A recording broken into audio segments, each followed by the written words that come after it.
The heroine of our story was sitting opposite the man. It was Duke Taran. The common people referred to this person as impotent. Ian Theron was one of the 3 dukes in the country in which the events described here will develop. He was the emperor's cousin on the female side, and the people loved and respected him. Our heroine set herself up for the positive, that she can handle it. Although she was a little scared, after all she had no way back, and it was already too late to retreat. The girl knew all the pros and cons, because this was her second life, and the choice of Duke Taran was not accidental. He asked if she was the Duchess of Parnell, tilting his head slightly to the right. The man looked quite attractive, blonde with blue eyes, tall, straight, open gaze, broad shoulders, dignified. The girl became nervous and unconsciously began to wrinkle the hem of her skirt, clenching her fists. She replied that there were no more. Her face was tense and her voice was firm. The girl began to smile and introduced herself as Olivia Florence, and flirtingly asked to call her Lady Florence. The man was surprised, and he asked the girl to clarify. After all, she seems to be married to the Duke of Parnell. The girl actually already wore the bride's dress at the Duke of Parnell's wedding. Olivia answered with narrowed eyes that James Parnell was the nastiest bastard in the world, that man traded his own wife on the battlefield for the next 10 years, that after that she could not call him husband. Moreover, according to imperial law, if there was no wedding night after the wedding, then such people cannot be considered full-fledged spouses. The man carefully placed the cup and saucer on the table. The girl continued her remarks, that she didn't even see her husband's face. At the same time, the lady sipped her tea decorously. She placed her cup on the table with force and a distinctive sound, demonstrating her indignation. The girl began to smile radiantly. She said that for this reason she could still call herself Lady Florence. The man clearly enjoyed this. He praised the girl for her courage. Duke Theron nevertheless switched to a businesslike tone. He asked what was the reason for Olivia's visit to him. The girl's face fell a little. The girl asked if he had heard the song that spread throughout all the streets of the city. He clarified, chuckling, that this is the song You and I Stuck Together. It was a song about nudity. Lady Florence noted to herself that the Duke was quite straightforward. The girl said that this song complicates her life. Therefore, she wanted the Duke to take responsibility. The man couldn't understand. How could he take responsibility? He didn't quite understand what the girl was getting at. The girl jumped up from the sofa. She stood in front of the man like a tightrope. The girl was beaming. She confidently urged the man to marry her. The Duke was taken aback by such a statement from a woman. A few months ago, the morning awakening of its inhabitants began in the majestic castle. The girl looked out the window. She realized that that day had come. She loudly began to call Masha, her maid. But she couldn't understand anything what was happening. The girl remained in bed. But after looking around, she could not find anyone. She was amazed by the interior of the room. She rubbed her eyes to see everything better, and make sure that she didn't imagine it while she was asleep. This was decorating rooms when she was 20 years old, and she couldn't understand why she was here. The girl rang the bell.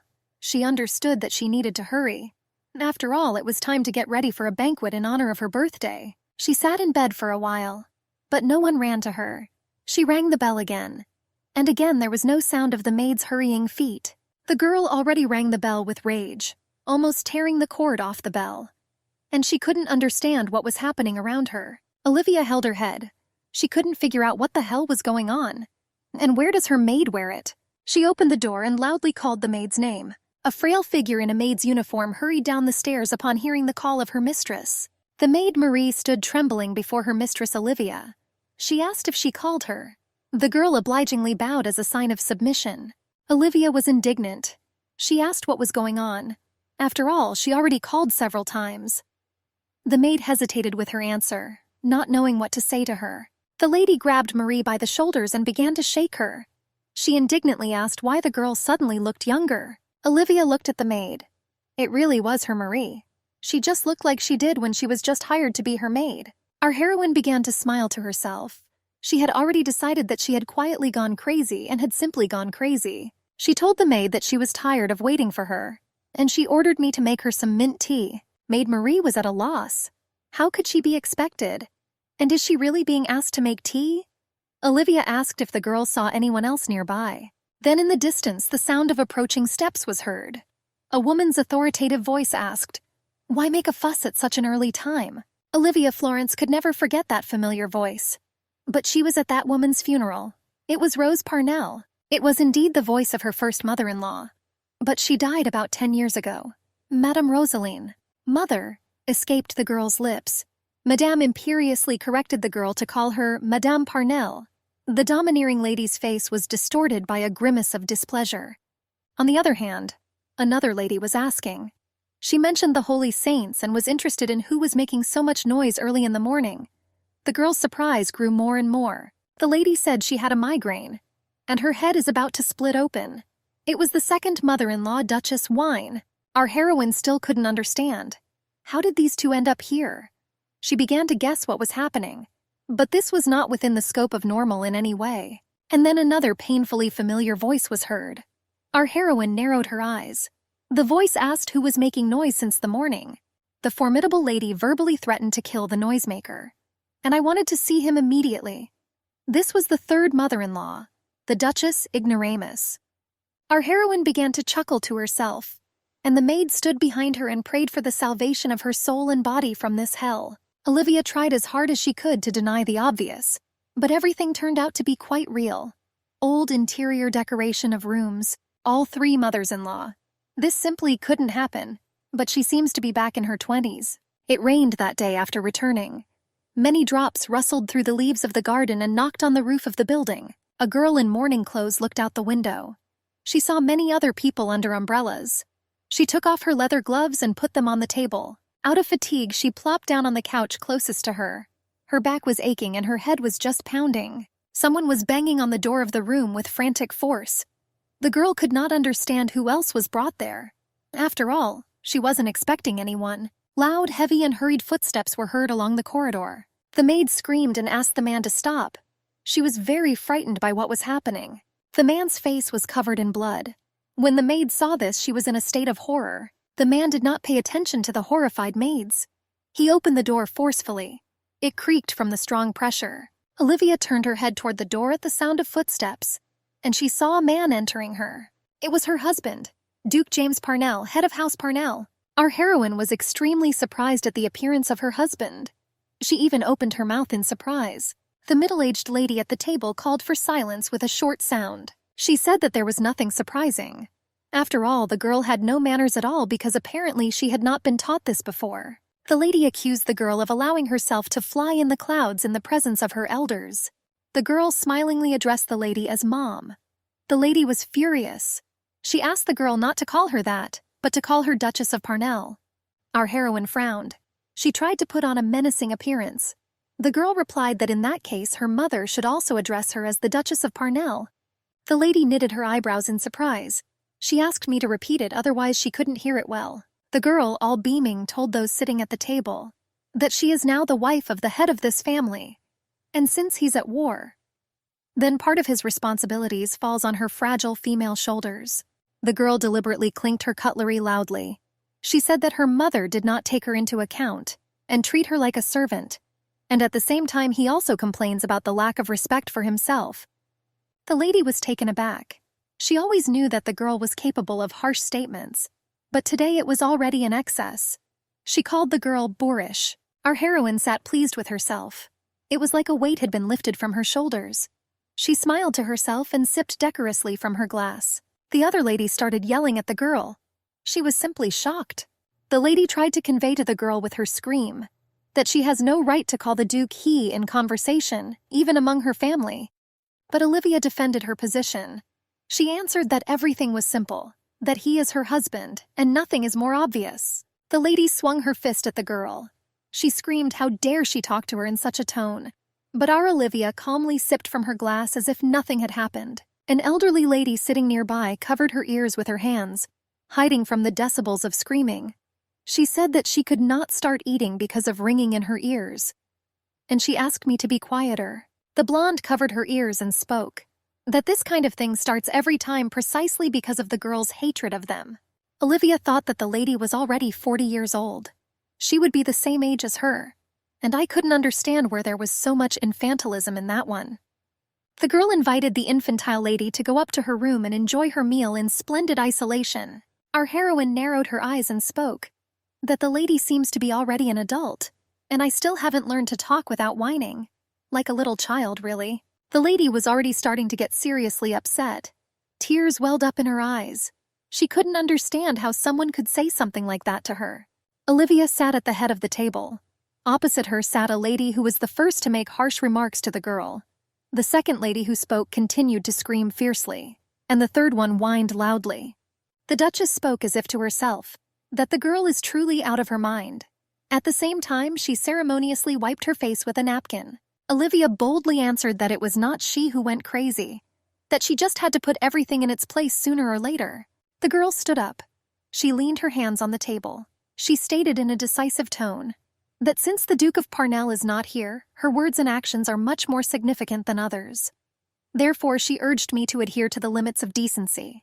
She asked the Duchess, who called her Mama, to transfer financial management to her. The lady frowned. She answered that she would not listen to any nonsense. Another lady joined in the altercation. She twirled her finger at her temple, claiming that the girl will remain an uncouth hillbilly until the end of her days. And how can she even be trusted to manage the Duke's finances? Our heroine reminded the ladies sitting at the table that they should be aware that she studied at the academy with a major in accounting. And in this case, she was going to do without their permission. Olivia called loudly to the butler. He quickly found himself nearby, bowing slightly as a sign of readiness to listen to the mistress's orders. The girl asked that all the Duke's documents be brought to her room immediately, and later find another room where she could view the necessary documentation. Madame Mom also shouted, "Butler!" banging on the table with her fist and attracting his attention. She ordered the girl to take her words back immediately. Otherwise, she promised not to leave it so easily. Olivia asked the butler to think about it. Who will stay in the Duke's house longer? He began to wipe the sweat on his face that came out from the nervous tension he had experienced. But after thinking a little, the man answered that he will clarify this issue with Mr. Duke personally. At the same time, politely and decorously bowing to both ladies to stasis. The second lady said it was a very bad idea to bother her son, who is fighting hard for the county. She was very serious and showed her rather big fist. The mother lady grinned in support of the words of the previous remark. Olivia was defeated in a verbal battle with the Titans. The girl left the dining room, creaking the door, and she immediately hurriedly went to the office. She opened her desk drawer and took out a piece of paper and an ink pen to write on. The girl was indignant that the older ladies decided to show her who's boss. She wanted to show that they were not the only ones writing to the Duke, and she is also free to do the same to herself. Our heroine hastily scribbled a letter on paper to her husband, who was on military duty far from home. In the military barracks there was drill training and review of combat personnel. A stockade surrounded the perimeter. The watchmen stood guard at guard posts. The man received a letter from his wife. It began with kind words addressed to him. She asked her to forgive her for distracting him with the topic of household chores. She complained that she was not allowed to conduct business affairs. In the letter, she complained about her difficult life, inconvenient living conditions, suitable only for servants. The girl asked if her husband would have time to take action on this issue. She would be willing to take on the responsibility of doubling the Duke's fortune before he returned home. She promised that it would not be just property, but something that would bring income in the future. She expressed the hope that he would take her side this time for the sake of peace in the family. I wished for his speedy return. The man folded the letter from his wife Olivia into 3 folds and put it back in the envelope. A pale moon shone down on him through the window. It was already the dead of night. Everything around was asleep. The man was sitting on the bed and holding his wife's letter in his left hand. He was deep in thought. 3 duchesses lived in the Duke of Parnell's mansion. The Duchess Wine was the second mother-in-law. The third mother-in-law was the biological mother of Olivia's husband, the Duchess Ignorant. And there was another lady, the first mother-in-law, an elegant duchess who seized power through conspiracies. She had the greatest influence on the Duke. As soon as Olivia got married, she received many gifts from her mother-in-law. The girl in her second life, returning to her 20s, was very indignant. The head of the Parnell family left this house in a deplorable state. The walls were moldy and crumbling. The roof was leaking. The premises required urgent repairs. Therefore, Olivia decided to protect her and her family's peace. She put things in order and kept it clean. She also managed the mansion's staff. The maids whispered, discussing the activity and thriftiness of the young mistress. Our heroine walked quietly to herself, humming something. She was very pleased with herself today. Just the thought of what visited her today made her smile. The butler called out to her. He said that a reply letter had arrived from the Duke, and he handed her an envelope with an official seal. At first, the girl was surprised and even delighted at such a quick response from her husband. But after reading the first lines of the message, she was very upset. Her husband wrote to her to tell her not to make noise at home, and she obeyed his mother's. Olivia was furious and forcefully crumpled the paper of the letter. She didn't expect this from her husband. From afar, she called her husband a bastard, screaming as if he could hear her. And from the excess of emotions that overwhelmed her, she tore the letter into small pieces. Our heroine could not imagine that her husband remained the same as in her previous life. She realized that the James of the past was the same as her James of the past. Olivia realized that she was doomed, but that didn't suit her at all. She was determined. She understood that her life was ruined. These 3 duchesses, her husband's mothers, will probably not let her breathe calmly in this house. The next morning was frosty and the sky was clear. It was very cold in the Duke's castle. No one lit a fire in the fireplace, so there was no coal visible. The flowers in the vase have withered, and there was only 1 loaf of bread on the table. Our heroine lay in her own bed, covering her head with a blanket and shivering from the cold. She cursed at the living conditions in which she had to live for a long time. Her mothers-in-law seemed to be very petty people, and rebellion against the 3 of them was worthless. The girl went down to the basement with a lantern in her hands. The girl collected more firewood and carried it into the living room to light the fireplace and warm up at least a little. After losing the real war for power, she was now afraid of being subjected to the terrible treatment of her mothers-in-law. Having lit a fire, the girl warmed up a little, and now she could drown out the feeling of hunger with a piece of bread. She began to cut herself a slice from the whole loaf with a knife. Our heroine realized that she was now punished for her excessive arrogance. Cutting the bread in half, she thought, should she even continue to live with this hopeless man? Olivia stared at the cut of the half of the bread for a moment.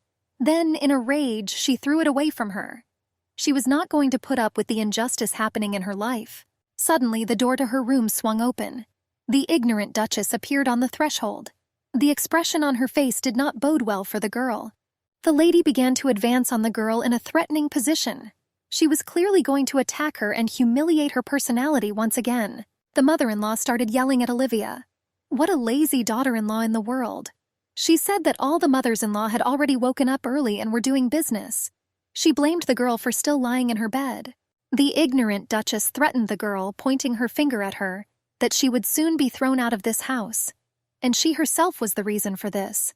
This will happen immediately after her husband James returns home. Olivia stood up abruptly and yelled back. But then I thought a little. She weighed the facts she already knew. Does she need a second life next to James? The girl took a breath, doing a breathing exercise to restore her breathing. She took her mother-in-law's hand. Smiling, she said that Mother, as expected, was simply a genius. After all, she gave the girl the right solution to her problems. The ignorant duchess did not understand at all what was happening to her daughter-in-law. She was confused and didn't even know how to respond to her words of gratitude and praise. But our heroine has already set up a plan for herself, and James Parnell should have been out of her life as soon as possible. Everything must end between them. She smiled at herself and at her brilliant solution. A sunbeam danced on the estate's garden path. There was a clear sound of women's heels. It was our Olivia who was in a hurry to thoroughly change her life once and for all. She thought better in the fresh air. She began to think about how best to get a divorce. Everyone knew that James Parnell was the shield and sword of the empire. His family served the state for more than 100 years. But by this time, only one man remained in the successful family.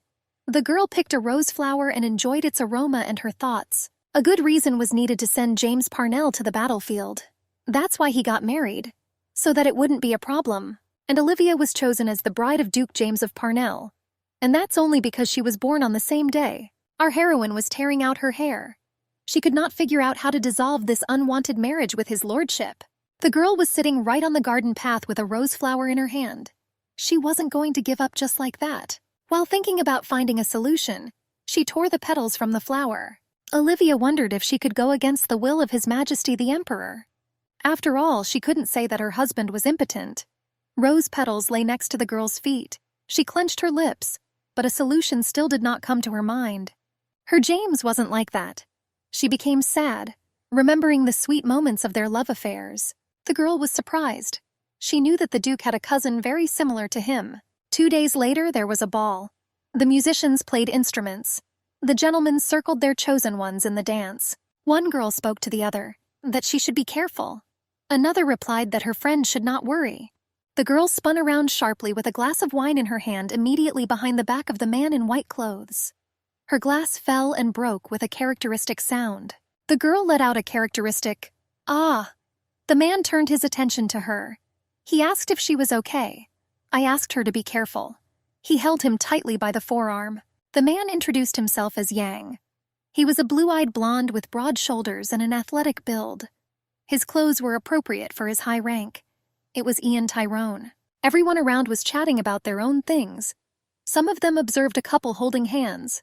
The girl made a surprised face. This was her chance to get his attention, which was ultimately her goal today. She pressed herself close to the man. She complained that she felt dizzy. He was a little surprised. The girl smiled. She asked the man to hug her like on that hot night. The couple stood in plain sight. People around were surprised what these two were doing. And what is happening here and now? The man pushed the girl's hand away. He told her he wasn't going to hug her. His face did not express any emotion. The girl's face was long in surprise. After an accidental hug with a girl, the man's groin area remained flat. The ladies were amazed at the lack of reaction of the man's body to a woman's embrace. Since then, he has been nicknamed impotent. Olivia was sad. She was aware that she did not have the impudence to remarry. The man is tired of everything, and she didn't know how she could get such a cold man. The girl took the door handle with her hand, intending to open it. Music was playing. She knew this song by heart. It was the maid on the top floor humming a song. Olivia really liked it, and it was very good for her. After all the inhabitants of the empire liked that song, and street performers earned very good money from performing it. Although, as a rule, they used to sing about various celebrities of the country, Olivia decided that she absolutely had to write a song. It was supposed to be a love lyric that gets stuck in people's heads. A few days later, a white carriage drawn by a pair of white horses was driving through the streets of the city. On the street, peasant children sang songs at the top of their lungs. They sang about the Duchess of Parnell, who cannot stand being alone. The children continued to sing that every night she burns with mental anguish, that it's stuffy and she opens the window. The ladies nearby were surprised and delighted at the melodic children's performance of a new folk song of the streets. The carriage was driving along the street. The horses' hooves made a characteristic tigedic sound, and the song continued to be heard on the street, believing that no one is watching her. A young man sat in the carriage and listened to the song from the street.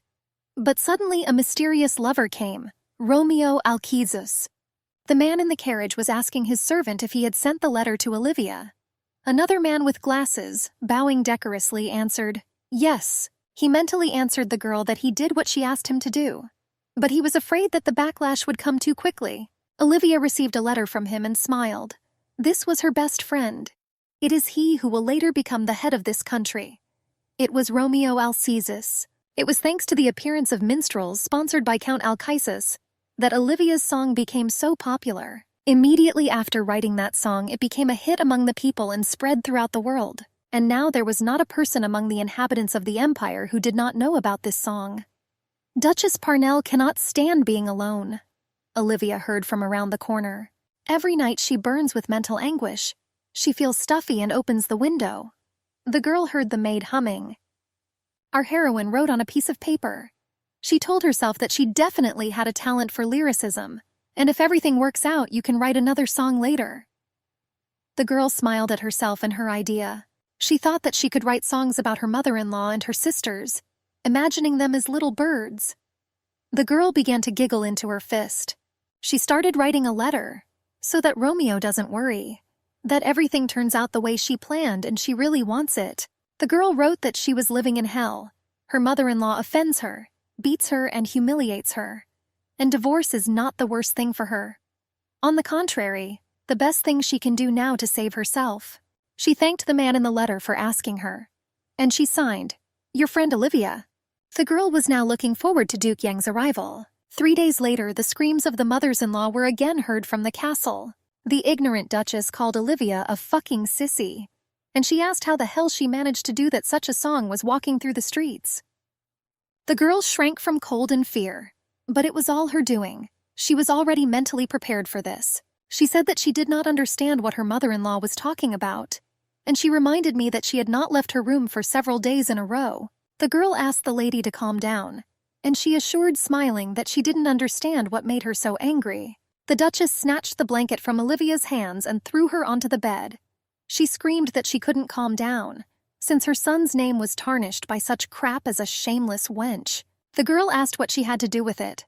She played the innocent victim very skillfully, and she skillfully pretended that she was not aware of the songs on the street. She had round eyes and a surprised face. She asked what was going on. The ignorant Duchess silently looked at the girl for a while, pursing her lips. Then it turned out that today at the tea party in which they participated, it was discussed among the wives of the nobles. New song that came out recently. The lady abruptly turned away from the girl. The ladies at the table asked if anyone had heard the song about Parnell. They said that there were such rumors. The Duchess wanted to clarify what the rumors were about, and the ladies vied with each other to answer that Miss was secretly dating Duke Tyrone. Duchess Mama clutched her heart, and she dropped the cup from what she heard. Our heroine made an innocent face. She claimed that these were just rumors and should not be paid attention to such things at all.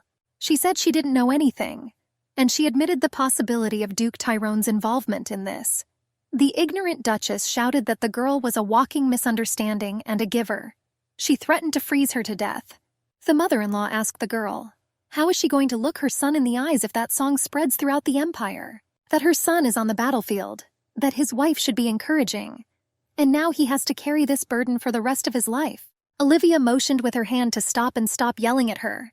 She said that this is not normal. How can such rumors circulate when she is in this room all the time? The girl suggested that perhaps she should meet with Duke Tyrone and discuss all this with him face to face. There was a letter on the table. At 3 o'clock in the afternoon in Aramir, Ian Tyrone. The girl was pleased with herself.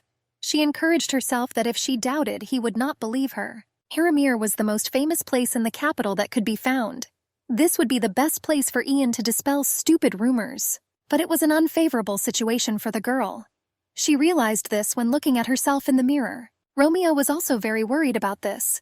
After all, His Majesty the Emperor also mentioned this rumor during the tournament. Our heroine understood all the upcoming difficulties. But she didn't want to live another 20 years of her life in this hell again. She was still looking at her reflection in the mirror. Our heroine determined herself that she could convince Duke Ian Tyrone. The servant reported to the Duke that he had conveyed a message to the Duchess of Parnell. He turned his head to the servant.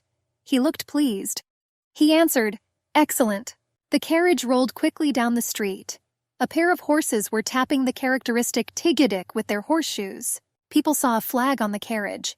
He was recognizable to everyone. People on the street were whispering. This was the flag of the Duke of Parnell. Our heroine was leaving the carriage door. The servant offered her his hand. The people in the crowd continued to whisper. They said that this was the Duchess from the rumors. Why is it that they sing a song about her on every corner? Olivia was pleased.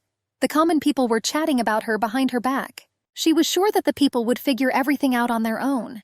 And she had experience in such matters. And people said about her that she was arrogant, did not know her place, and behaved provocatively. Olivia felt a little sad, but she understood that such an experience could be useful to her at times. Aramir's hall was amazing. He was all shining with crystal. The staircase was lined with carpet. The employee was holding a menu in his hands. He asked the timid girl if she had a table reserved. Our heroine confirmed that there is a reservation, but it's in the name of Ian Tyrone. The man, hearing the calm response from the guests of the establishment, invited her to follow him. The man walked Olivia along the tables, and the vacationing people looked over their shoulders at the girl passing by and whispered. The girl was surprised at how luxurious the place was chosen by the Duke for their meeting.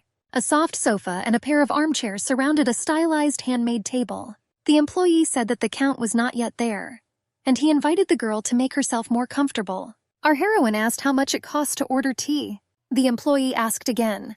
Olivia screamed, pointing her finger at him to stop him from making her repeat herself twice. The employee lowered his eyes to the floor and said that they have 6 types of tea, selected by their masters. And he offered the girl the menu of the establishment. Olivia took the book with the menu from the waiter's hands. She was pleased with the impression she made on the employee and the people around her. She took the opportunity to drink tea to her heart's content. I started to get acquainted with the restaurant menu. She first asked to bring her fruit tea. Then she asked for tea with flower petals.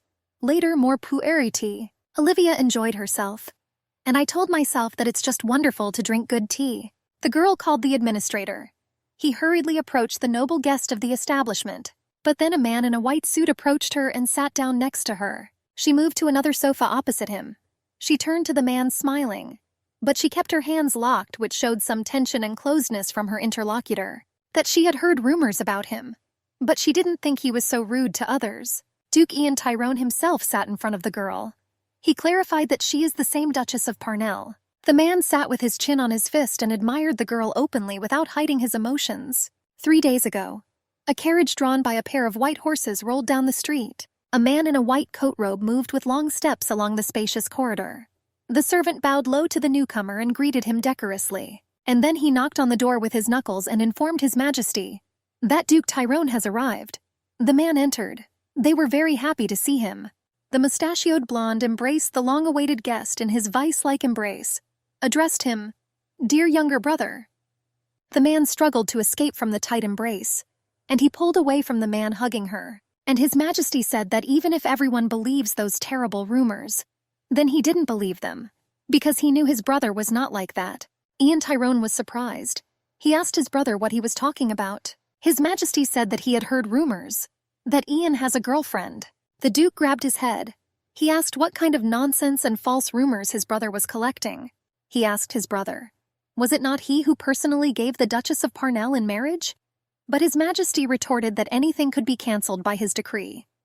The head of the empire claimed that the Duke was now at war, and even if the girl divorces him, he probably won't come here. Therefore, you should not pay attention to it at all. Yang briefly said that he was not interested. He meant this whole story in general and the girl at the head specifically. His Majesty made a serious face. He drew the interlocutor's attention to the fact that it was worth thinking about this issue. He said that there is nothing like that in marriage. That both of them spend a lot of time together. They hate each other or they love each other. How lucky is anyone? He was looking out the window at a couple of birds on a branch in the garden. His Majesty asked to look at his example. After all, he chose his wife because they shared the same birthday. And now he and his wife have a very good relationship. And if the husband behaves inappropriately, in the future the wives will come to terms with this and move on with their lives. Ian Tyrone pursed his lips and thought about his older brother's position in life. But after thinking about it, he replied that he was fine as is, and he doesn't need any relationship at all. His Majesty began to lose his temper. He asked his brother in a raised tone of surprise, that he's just going to ignore the rumors? Ian Tyrone replied that the girl from the rumors was too strange, and he didn't understand her train of thought. His Majesty guessed that the girl very bravely tried to destroy the marriage of convenience, which was concluded under the pressure of his command. He began to respect such a girl for her intelligence, creativity, and courage. He asked his brother to meet that girl just once. He hugged her by the shoulders and very convincingly said something else in a low voice in her ear. Duke Tyrone argued that despite all His Majesty's arguments, he did not want to do so. But the Emperor cheerfully retorted that the brave girl wanted it. And if we talk about the Emperor, he gives his consent. Ian agreed that he would meet with that girl.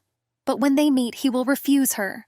Therefore, at the present time, a meeting between Ian Tyrone and Olivia Parnell Florence took place in the Aramira Hall. The girl very confidently offered the Duke to marry her. The man still couldn't understand. What the hell is wrong with this girl? The man looked thoughtfully at the girl.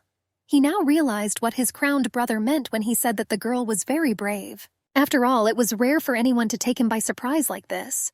The girl was surprised by the man's reaction. He clarified with the girl that it did not matter to her that he was called impotent, and she answered that, on the contrary, everything suits her. The girl answered laughing, that all those bed scenes remind her of dragonflies, and she really doesn't like those insects.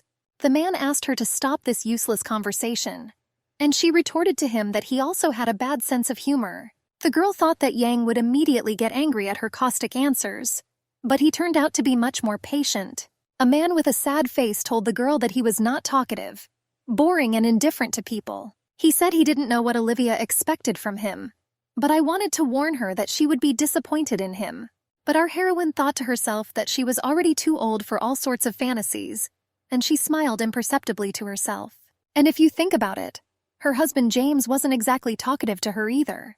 It seemed to her that the number of words spoken by Yang now was equal to the number of words spoken on topics in a week. Sometimes a girl looking at her husband thought that he was made of stone. Our heroine, laughing a little, assured the Duke that she lived all the time as a lonely girl.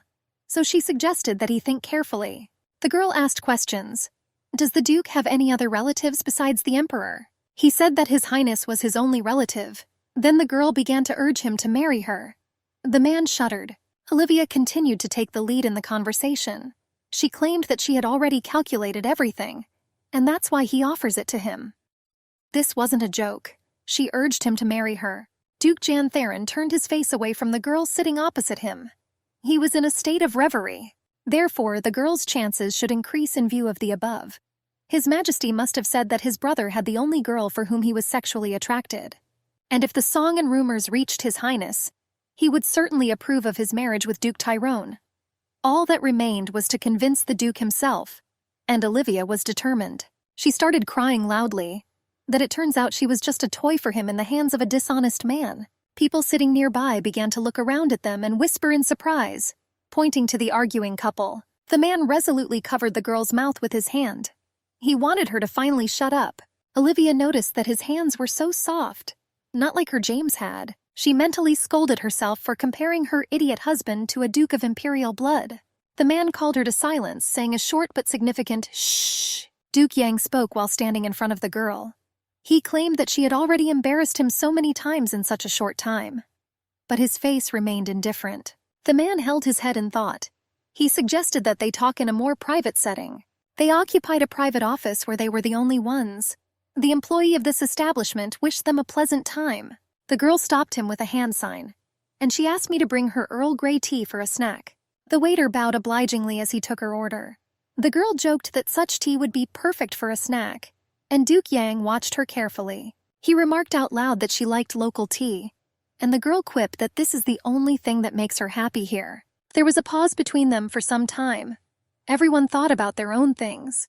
Olivia started to smile. She once again proposed to marry her. The man asked her to stop repeating it. The Duke looked depressed and sad. The girl didn't even imagine that he could be like that. She certainly noticed at general events that Ian Tyrone was serious beyond his years. The girl fell in love with the Duke. She thought it was good to be young. Although the man continued to sulk at her, she replied that she would stop repeating only after his consent. Duke Ian Tyrone asked the girl, why did her choice fall on him? That the girl really wanted to marry him just because of that song. He just couldn't understand. What forced the girl to take such extreme measures? Our heroine decided not to retreat one step towards her goal. She replied that she had already told him everything, that she's in really big trouble now because of that song, that her 3 mothers-in-law are very angry, that now it's better to turn all these rumors into reality. The man could not accept the girl's position. He asked what, and these were all the reasons. Our heroine was very militant. She asked if the Duke could have at least one such mother-in-law. The Duke averted his eyes and turned away from the girl altogether. He apologized for his rudeness. The girl mercifully forgave him. She gently took his large hand with both hands. She spoke, looking into his eyes. What she really likes is that he doesn't have such protective parents. She said that she also liked his taciturnity and lack of interest in women. And she was also completely satisfied with his inability in bed with girls. There was sincerity in her every word. The girl said that this is why he must definitely marry her. The man sat with his face turned away from the lovely girl. He was both upset and puzzled by everything that had previously been said to him. Olivia started screaming. She urged the man to answer her quickly. The waiter was already carrying the tea the girl ordered. She did not let go of the man's hand, and she asked her to forgive her. When the tea was brought, the girl sat back on the sofa and clasped her hands. The waiter brought her order and, with a characteristic sound, placed it on the table in front of the guests of the establishment. On the table there was a pair of hand-painted porcelain cups and a teapot included. Olivia poured herself some tea. Wow, how restless she was in her soul. She was terribly nervous. Duke Tyrone remarked out loud that the girl clearly liked this tea. Olivia replied that it was not her favorite, but it was still good. She poured a cup for Duke John, too. She suggested that he try it. He agreed. Olivia was surprised and delighted at the same time. The man drank all the tea in his cup in large gulps.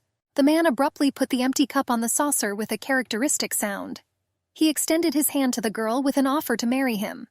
Olivia was simply taken aback by this turn of events. The man said that he was tired of listening to the same thing. The girl listened to him with her mouth open in surprise. Olivia asked if she should have returned home and waited for news from him. The man asked where she was going to return and what she was talking about. The girl could not accept such a drastic turn of events. Ian said that if they decided to get married, then why would she return to the Parnell estate? The Duke suggested that the girl just go to his house now. Olivia stood in front of him, frozen with her mouth open in surprise. In the rays of the setting sun, Duke Tyrone's estate looked magnificent. The girl modestly sat in the living room on the edge of the sofa. She folded her hands modestly in her lap. Now she was no longer in control of the situation around her. Everything happened much faster than she expected. She couldn't answer herself how it all turned out this way, and the maids were already whispering outside the door. But this did not bother our heroine at all. After all, the girl herself did not expect such a rapid development of events, and the servants were generally simply impressed by this news. The girl certainly behaved with dignity, but the Duke was not simple either. He was simply great. Even though everything didn't go as the girl had planned, still the weight of sorrow seemed to have been lifted from her shoulders. She looked at the interior of the guest room with curiosity. She promised herself that as soon as she became a duchess, she would immediately begin rearranging this living room. The door creaked behind the girl. She turned towards the sound. The man asked her to wait a little longer. After all, her appearance was sudden. Therefore, the room was not prepared in advance. The girl assured that there was no need to bother so much, and she will be able to sleep for a while just on the sofa in the living room. She claimed that the sofa was much softer and more comfortable than the straw on which she had been habitually sleeping lately. At the same time, she unconsciously received pleasure from touching the upholstery of the sofa with her hand. She claimed her room was more of a dump thanks to the damn Parnell family. Our heroine covered her ears with her hands. She told herself that her past life would not happen again. Duke Ian Tyrone was amazed to see the girl in such a state of blissful trance. He said he wasn't familiar with the rules at the Parnell house, but as the owner of his house, he could not allow the girl to huddle on the sofa at night. Olivia began to smile brightly. She stated that in this case she could sleep in the same bed with him. But seeing the expression on the man's face and his involuntary flinch, the girl realized that he was unlikely to allow them to sleep in the same bed. The man's face became sad again, and the girl thought that he was cleverly pretending to be an adult, although he looked more like a naive 20-year-old child. The Duke asked the girl, was she really not at all bothered by the fact that he had erectile dysfunction? Olivia assured him that she did not want to have children, that she doesn't feel an ounce of love for them. That's why she doesn't plan to give birth to them at all. In her old life before returning to her 20s, our heroine gave birth to 2 children. This happened during heavy snowfall. The birth was difficult. The girl was dying, and her maternal instinct did not awaken because of this. The midwife told the maid that the woman in labor would take a long time to recover, and she gave the baby into her arms. Olivia was shaking all over, and the maid asked if she wanted to hold the child in her arms, but the woman in labor had no time for that. She was exhausted and sick. The door creaked. The Duke of Parnell entered. The midwife told him that his child was completely healthy, but his wife is in serious condition. The man pulled his hands towards the bundle with the child. Olivia looked really bad, but he only glanced at her from afar. He said to no one that he had urgent business and asked the maid to take care of his wife. He turned around and quickly walked out. The midwife quietly told the maid that this was impossible. After all, how could you leave your wife without even looking at her? She said that she felt sorry for the woman in labor, and Olivia understood that she no longer wanted to go through such torment. She realized that childless women are unhappy in their later years, that she might never see the faces of her children. But she frankly told Duke Tyrone that she absolutely did not want to have children, and she will try very hard to prevent this from happening to her. The girl said that the fact that the man was impotent was even to her advantage. The man looked at her in surprise. Olivia said it was strange to her that he accepted her words so easily. What is very strange to her is that he doesn't need an heir at all. She started pointing her finger at him. She shouldn't have told him about this. But he could suffer significant losses. After all, the more serious the problem, the more attention it needs to be given. The girl, without noticing it, began to grumble like an old woman. But having caught herself in time, she began to grin at herself. The man said that he did not agree with her opinion and words at all, but he just nodded his head. He didn't care what she said at all. Olivia suddenly attacked the Duke. She did not agree that it might not matter whether he had heirs or not. The man retorted that he simply did not want to answer that question. Our heroine was sitting, and in front of her stood a man who was absolutely calm in every sense of the word. She thought to herself, "It seems like he really isn't excited at all." He asked the girl not to look at him like that again, and she answered that he shouldn't come up with anything like that. The man said that the girl had it all written all over her face, that she looked at him as if he were the most pathetic person in the world. But Olivia replied that he understood everything wrong. How can a duke be pitiful? She made eyes at him and folded her lips into a tube and hummed something quietly. And he continued to sulk at her. She asked her to forgive her for her dark humor, but his reaction is so funny. The girl began to smile shyly, looking away to the side. But the girl had a strange feeling, as if someone was approaching her. Opening her eyes, she saw the Duke's face nearby. He was serious and reserved as ever. The man stood over the girl, leaning his hands on the back of the sofa behind her back.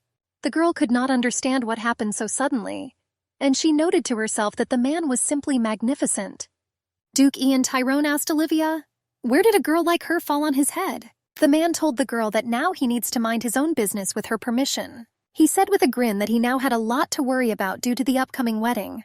The girl mentally asked him, why does he hang over her and doesn't want to give him normal explanations? The Duke was already leaving. He told Olivia that they would see each other again a little later. The door closed behind the man, and our heroine sat on the living room sofa in confused feelings. She was thinking about what had just happened here. She was beginning to doubt that the Duke was impotent, and she admitted that perhaps these were just rumors. The girl did not believe that a person who had never had an organ could look like such a lustful male. But if you take into account that the man is already 20, and he's still not married, everything that the rumors said about him could be true. The door creaked. A servant entered. He informed the girl, bowing politely to her, that her room is ready. Olivia was beaming. She had not hoped that she would be placed in her personal quarters so quickly. Already at night, when she was sleeping, the Duke of Parnell began to wake her. He asked his dear wife to wake up. He shook her by the shoulder. She looked at the man who woke her and was scared and surprised. He asked her to remain quiet with a characteristic shh. He quickly found himself face to face with her. The man quickly took off his clothes and began to get closer to the girl. He threw her onto the pillow, hugged and caressed her. Olivia asked him to stop, but he could not understand why he was being given a stop signal by the spouse's love attraction. The girl gave the man a resounding slap in the face. He flew back a little from his partner's unexpected aggression. The Duke of Parnell rubbed his bruised cheek.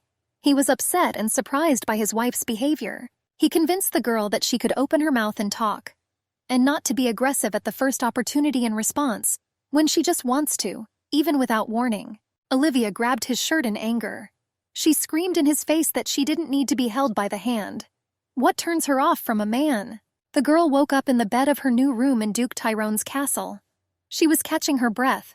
She just had a nightmare. The morning sun was shining through the window, and against the background of a clear sky, birds flew. She clenched her hand into a fist. She rubbed her eyes with her other hand, driving away the remnants of sleep. The day was beginning. The weather was clear. The Duke's palace was beautiful as always. The girl asked the man again, not believing her ears. The man claimed that they would go to the palace today. After all, His Highness the Emperor is waiting for them. The man ceremoniously pushed back his chair to sit down, and our heroine noticed to herself how handsome he was. They knocked on the doors. The Duke ordered to enter. The maids opened the doors and carried dishes to set the breakfast table. The man wished the girl bon appétit, but she was surprised. After all, he recently told her that they needed to go to the palace, and he answered that since they were now spouses, then at least for the first time they can have breakfast together. The girl said that the matter was different. After all, His Majesty is waiting for them. Duke Tyrone replied that everything was fine, and he still offered to have breakfast for them first. But the girl doubted that everything was okay. A completely different image of the Emperor was imprinted in her memory. His Majesty was simply a terrifying man. When Olivia was able to join high society as a duchess, Crown Prince Stathis became emperor. It so happened that the princess ascended the throne at a fairly young age, but the previous emperor did not retire, but remained to help his daughter, so that she could strengthen her position among the nobles and people. The people in the crowd didn't understand. How did a princess become an emperor? After such rejection of his daughter, the emperor began to do terrible and terrible things. The steel in his hands was stained with blood. As a result, a bloody purge was carried out among the nobles. Even Olivia's friend complained about his poor treatment with the previous emperor. The girl realized that it was very good to have a friend like Romeo. He was one in the past and remained one in the present. And the fact that she could now calmly eat delicacies was also the merit of her beloved friend. After all, it was he who then fulfilled her absolutely absurd request to distribute that song. She remembered that in the past, their friendship had almost become a weakness, which various gossips tried to take advantage of. Thanks to the ascension of Emperor Stathis to the throne, Olivia and Romeo still continued to be friends despite the false rumors about them. The girl thought that Emperor Stathis really was a great man. After all, as a duchess, it was already quite difficult for her to manage even with her abnormal family. She sat at the table in deep thought, and she chuckled something under her breath. Duke Yang asked the girl, bringing her out of her thoughts. What would she do if he refused to become her husband? After all, there were so many rumors about her. The song is sung around every corner. What would she do next if she was rejected by the Duke? Olivia replied that she would probably just be thrown out of the estate. She folded her hands again, as if hiding her feelings from those around her. The Duke recalled that the debts of Florence's family had been repaid. He wondered if Olivia would return to her family. A girl walked along a dark corridor and carried a flashlight in her hand. Candles dimly illuminated the passage. A strip of light leaked from under the door. Through the crack in the door, the girl began to eavesdrop. Male voices discussed the terms of the Duke of Parnell repaying the debts of her father, Viscount Florence. That he was giving something like a wedding gift to his future father-in-law. That's how the girl found out that her father was selling her. And I'm also glad that it's at such a high price. She just tightened her grip on the lantern's handle. Olivia's father, Viscount Florence, continued to cry that he will finally be able to use his children for the benefit of the family. Otherwise, they made too much noise in the house. The head of the family spoke to his guest, that it was clear from the face of the elder Mrs. Parnell that she did not really like his idea. The men laughed, and now Olivia understood that under no circumstances should she return back to this family, who simply sold her as a thing. She made a menacing face as she answered the Duke. What even if she is dying? Then she will never cross the threshold of her father's house again. Olivia said that the Duke had no need to be interested in her family. After all, they were more useless than cockroaches. The man said that the more he gets to know the girl, the more he begins to understand her. He had a discouraged expression on his face. He continued that he now sees how unhappy her life was. The Duke suggested changing the subject. He wanted to have a quiet breakfast in the company of a girl, and he warned her that he still had important matters that required his attention urgently. The maid came in. According to etiquette, she greeted the girl as her mistress, introduced herself but by name, and she said that it was her responsibility in this house. Our heroine noted to herself that the servants were already accustomed to calling her Madam. She smiled at the maid. She politely replied that she was pleased to meet you. The maid Romania told the girl that the tailor was already waiting for her, and she invited the lady to follow her. Our heroine was surprised, but the Duke said that she needed to appear before His Majesty, and he reminded her that all her clothes remained at the Parnell estate. Olivia recalled that His Majesty was looking forward to them, and even if they go now, they will probably be late. Duke Yang claimed that the Emperor was in excellent spirits, and waiting is so wonderful, so they might be a little late. At the same time, the man slowly sipped his tea, but a completely different image of His Highness surfaced in Olivia's memories. He didn't like being kept waiting. The girl saw that the Duke was stubborn as a sheep. Therefore, smiling, I decided to give in to him if so. She asked the maid to take her to the tailor. She nodded in agreement as a sign of her submission to the mistress. The girl followed the servants. The Duke brought up the rear. Olivia thought there was no need for him to watch the process. The maid Romania pointed the girl to the door, and she said that she should come here. Door opened. There was an expression of amazement and delight on our heroine's face.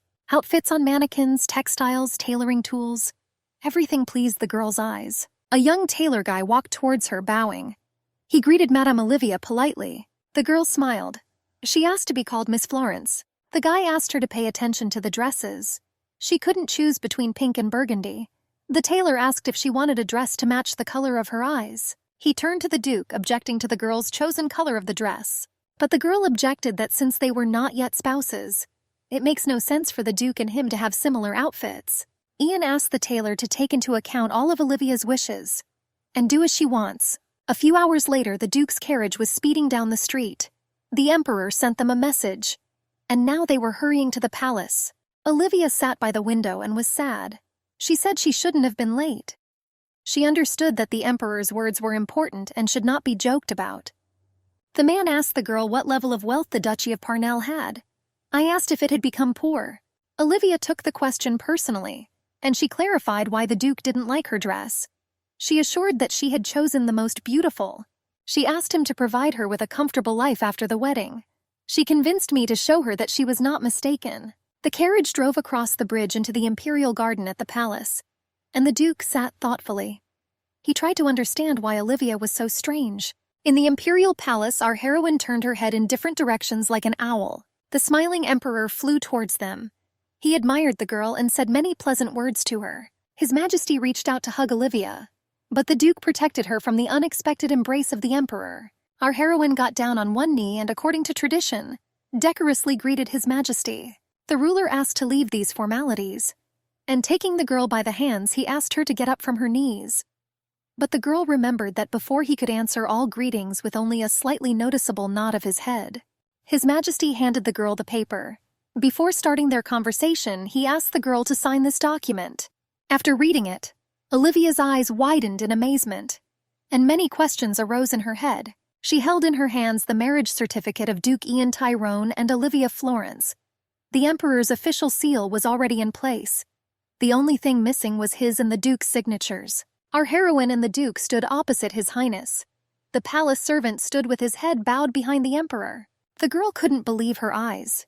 She did not understand how the Emperor could put his seal without their signatures. That is, even before signing the document. She thought that His Highness was truly a man with a kind soul, and he waited with his fingers crossed for luck. Olivia turned to him with a question, with His Majesty's permission. He smiled graciously and let her know what she wanted. The girl said that she would not want unnecessary rumors when she gets divorced, and she asked me to help her somehow solve the problems with the Parnell house. The Emperor laughed heartily. The girl was scared, and Duke Yang simply frowned. The Emperor waved his hand at his servant, making a sign. He presented Olivia with a document. He said she shouldn't worry about rumors. After all, the Parnell family was the first to send all the necessary divorce documents. In fact, this was all on the orders of the Emperor himself. Our heroine couldn't believe her eyes. How quickly everything happened, and moreover completely painlessly for her. She studied the document carefully. It was indeed a certificate of dissolution of her marriage to the Duke of Parnell. The girl was happy, even at the suggestion of the Emperor himself. But everything happened faster than she could have expected. His Majesty claimed that this document was brought to him early this morning by a man from their duchy, and the Emperor was so worried that they might change their minds that I decided to immediately put my stamp on the document. The girl was happy. Her family hasn't changed at all, which is to be expected, and now she had nothing to regret. Neither about the heartless 3 mothers-in-law who hate her, nor about the soulless husband who does not love her. She boldly put her signature on the document of marriage with Duke Ian Tyrone. The Emperor's servant handed Duke Yang a document to sign, but he was in no hurry to take it into his own hands. Olivia looked over his shoulder. She was afraid that he still had doubts and might suddenly change his mind. She lightly pushed him in the side with her elbow and encouraged him to sign quickly. But the Duke openly ignored the girl and addressed himself to His Majesty. The Emperor broke into a smile. He said that he probably called him because he is the kindest person in the world. Duke John, with a straight face, clarified that he would not limit himself to just signing the certificate. But the Emperor will also organize a wedding for them. His Highness, pointing his finger at the couple, argued that the wedding ceremony was simply necessary, and it needs to be done as quickly as possible before the couple changes their minds, and he threatened to put them in shackles. But when the Emperor saw the fear in the girl's eyes, he smiled, and he said that this was just a formality. Ian made a thoughtful face and chuckled into his fist. In this case, he asked to allocate a diamond hall for their wedding. The diamond hall was one of the halls in the imperial palace, but it was the most famous and richly decorated. Everyone knew that ceremonies exclusively for royalty were held there. That's why the wedding celebration of Stathis and Romeo was organized there. Olivia was amazed that Duke Ian Tyrone wanted to hold their ceremony there. She looked first at one, then at the other, not imagining how this could even end. She was already preparing to defend the Duke from the Emperor's attacks and took a defensive position. His Majesty said with a slight shudder that the young man seemed to receive his consent, that he agrees to the wedding ceremony in the diamond hall of the palace. He began to cuddle the Duke like a child.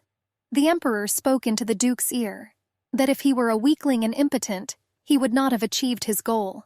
Olivia couldn't understand what goal they were talking about, and the Duke was panting from the emotional stress he had experienced. His Majesty said that he was planning the wedding for next week, and he promised to ask the Empress to help with the preparations. The Duke and Olivia bowed to the Emperor, in every possible way verbally expressing signs of gratitude to His Highness. Duke Ian Tyrone and Olivia Florent were now spouses, blessed by the Emperor himself. It was already evening. The sun's last rays painted the castle in sunset colors. Olivia and Ian had just left the palace and were hurrying along the garden path towards their carriage. The girl tried to put the puzzles of her experiences during the day into a picture. She recalled that the Emperor asked to take care of his dear nephew. She looked sideways at the Duke and realized that she did not have the necessary information and situation at all. Also, the nature of the relationship and mutual understanding between His Majesty and Duke Tyrone remained a mystery to her. The man asked the girl what worried her so much. What's wrong with her? She didn't answer him, but absolutely everything was wrong for her. After a while, she replied that she was alarmed that his uncle cared so much about him and was worried about him. The Duke said that this was not his fault at all. The girl nodded her head in response. He said that the Emperor had come up with something for himself, and now he's raving about his imaginary problems. That lately he had been bored and his mood was getting worse. The girl said that he was in vain. After all, His Majesty loves him so much and is concerned about his problems. The Duke answered in an absolutely indifferent voice that it was so, and he began to sigh to himself. The man said that now they need to determine how they will address each other. Olivia replied that we could leave everything as it was. The man stood opposite the girl and straightened her hair from her shoulders. He said, looking into her eyes, "Beloved wife." Something suddenly exploded in the girl's head. Her ex-husband called her wife, and this did not bring back her most rosy memories. Her heart began to pound heavily in her chest. She asked to call her anything but that. The Duke's face showed confusion and surprise. He chuckled to himself and thought. He leaned over and suggested what else she could be called, and he quietly said to her as she left, "Olivia." The girl's emotions went wild. Strange sounds appeared in my head. She jumped back from the man, and she asked me not to whisper in her ear anymore. He bowed politely and said that if his wife so wishes. The girl interrupted him and asked not to call her that again, that it annoys her. The man laughed openly, and the girl looked angry and dissatisfied. The Duke pretended to have guessed something, which caused Olivia even greater indignation. A flock of geese flew against the background of the setting sun. He extended his hand to her as if inviting her to come with him. The girl timidly gave him her hand. So they walked on, holding hands along the path of the Imperial Garden. Soon after the events described, a letter arrived from the Imperial Palace with an official seal. It reported that the wedding ceremony would take place in 2 weeks. And in order to have everything in time for the celebration, the mansion and palace began to bustle with activity, and the maid in charge of the Duke's house arranged everything for the mistress. And Olivia had the impression that she was the only one messing around here. She opened the door with a creak. I looked into the Duke's office. He was sitting at a desk with business papers. She asked him to leave things to her. She promised to do everything herself. The girl extended her hand and intended to take the writing pen from the man. The man was surprised, and Olivia looked at him with wide eyes and smiled. The girl leaned her hands on the table. She assured the Duke that she had experience in business, that she used to handle business papers as the Duchess of Parnell. The man tried to object to her something. She brought her face closer to the man, and she repeated what she had said, that she had a similar experience. It's just that the Empress put all the preparations for the wedding on her own shoulders. Olivia giggled. She jokingly expressed gratitude to the one who decided to hold the ceremony in the Diamond Hall, and she absolutely agreed that this was the best place for a celebration in their honor. The Duke spent some time wondering what to do, but then he simply said briefly that in that case he would go from here. The man asked the maid Romagna to take care of the Duchess. She obligingly bowed to him as a sign of submission. Olivia said goodbye to the Duke. She told him that they would meet later and smiled sweetly at him. The girl turned to leave him, but the Duke called her by name. She froze in place and even shuddered a little.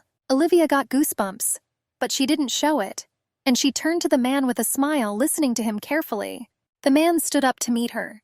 He asked the girl to forgive him. The Duke approached and began to brush the hair from Olivia's face. He was gentle and caring with her, and the face expressed complete concentration. He said her hair was a little out of order, but the girl was angry. She answered sharply that he could have simply told her about it. The man made an excuse that the girl couldn't see her face, but it wasn't difficult for him at all. Olivia wanted to answer something sarcastic, but I realized that arguing with the Duke is not easy.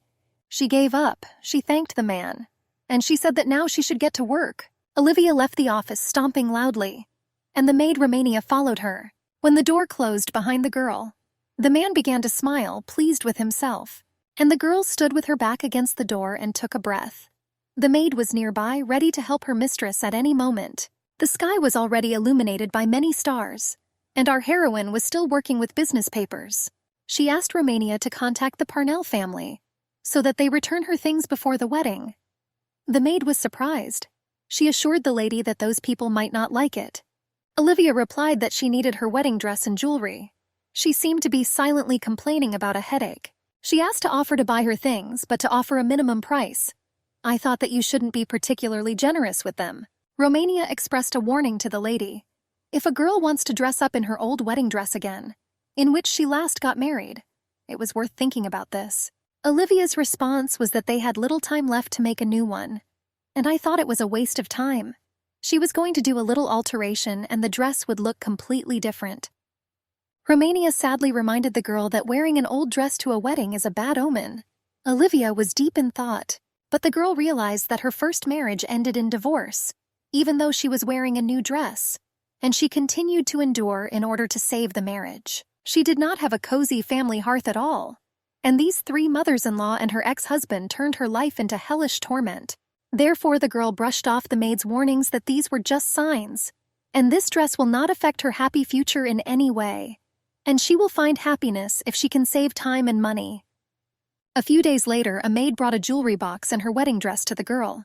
Attached to all of this was a letter from the Parnell estate. They wrote to her that they would not bargain, but would accept the price offered. It was said that many of her things were thrown away, and what is left is returned to her. The girl grinned imperceptibly and crumpled the letter. The maid was surprised by the mistress's mood and her actions. In fact, the reason for writing that letter was one thing. The girl got it from her mother. Our heroine's family was poor, and the girl had nothing to take as a dowry, and all she could get was that necklace. It was a reminder of her dear and beloved, but already deceased mother. The girl was glad that she managed to buy him back, but it could have ended up in the trash like the rest of her things. At this point, the girl was going to say goodbye to the Parnell family she hated.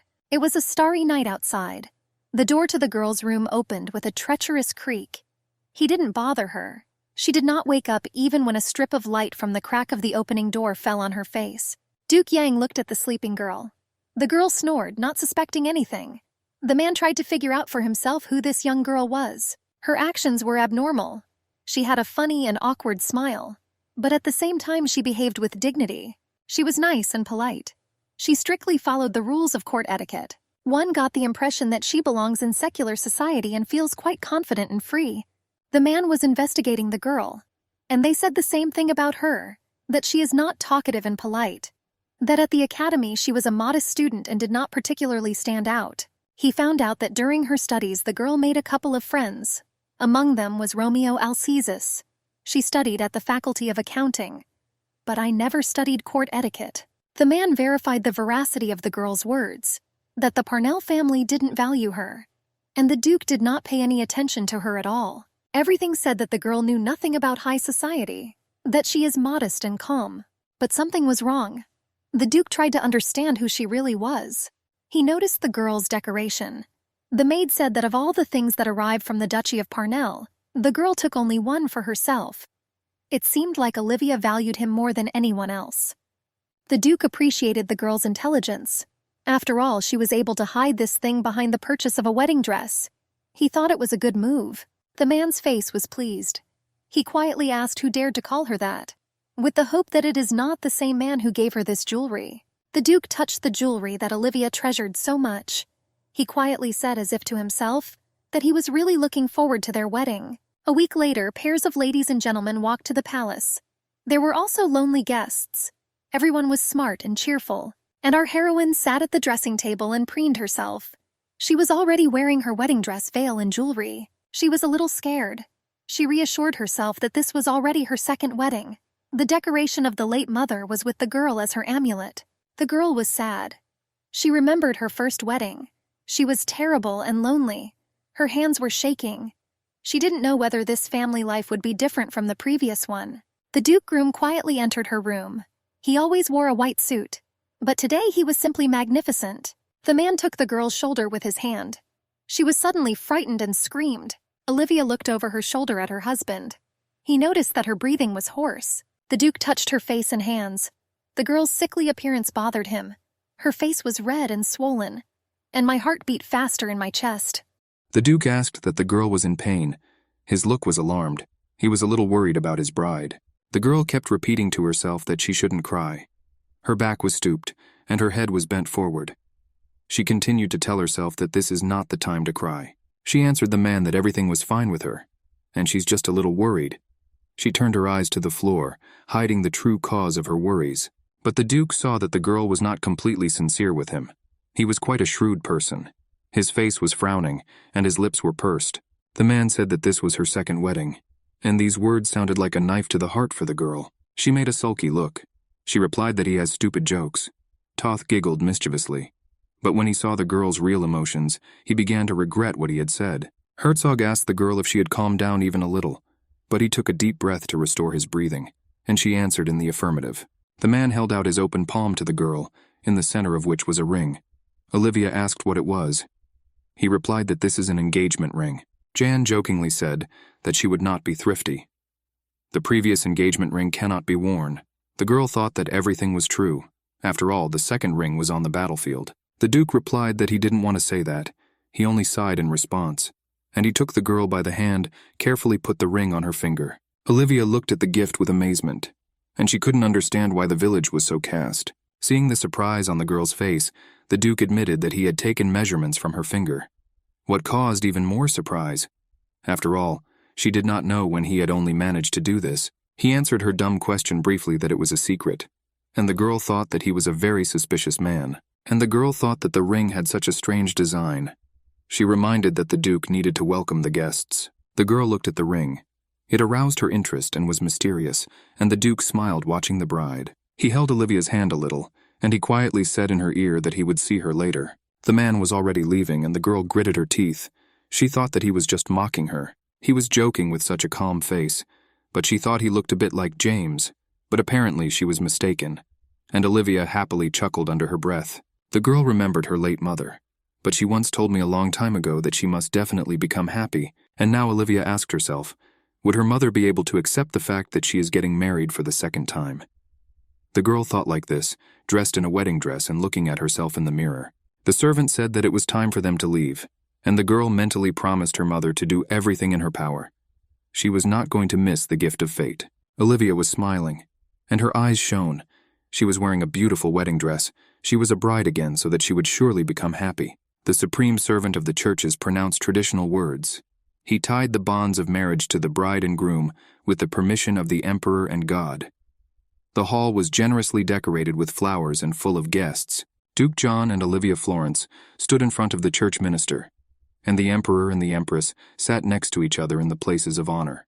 The emperor's eyes shone. Today, as in the previous few days, he was in an excellent mood, and Romeo's friend was just happy for Olivia. About herself, the girl noticed that the hall was decorated with the most expensive flowers. She realized how much it cost to decorate. If she had seen such a thing in her past life, she would have fainted from shock. She glanced furtively at the groom from the side, and she was glad that at least at this wedding her husband was standing next to her at the altar. The girl did not invite her grieving father to the wedding. Therefore, there was no one to lead it. She recalled how he was stingy in allocating money for the wedding ceremony. She made herself aware of the fact that there is such a father, that there is none, and her very presence would be unpleasant. After all, he was glad that the family was ready to pay 50,000 coins for their daughter. And in her new life, Olivia absolutely did not want to have anything to do with that pitiful man. He was simply useless. Our heroine became sad. She thought to herself that as soon as she gets the chance, she must definitely take her younger sister out of that house. The Duke noticed the thoughtfulness of the girl. He asked what was troubling her so much, and the servant muttered traditional texts. Olivia replied, smiling, that she understood what a normal wedding should be, and the Duke argued that she was lying. And I was thinking about another man. In general, Ian was right. She thought that when her father found out about her new status, he would start asking for money. But there was no reason for jealousy. The Duke was angry and frowned. He said that it is rare that someone thinks about someone else when he is standing in front of him. He said that if Olivia has a lover, then there is still an opportunity to choose another. Olivia wanted to say something, but the church servant announced that the time had come to swear allegiance. The girl was surprised. She did not remember this at her first wedding. The Duke busily felt the girl's stomach and then touched her forehead, checking whether she was sick. The man looked at his bride and smiled. She could not understand what makes him so happy at this moment. The Duke tilted his head a little towards the girl.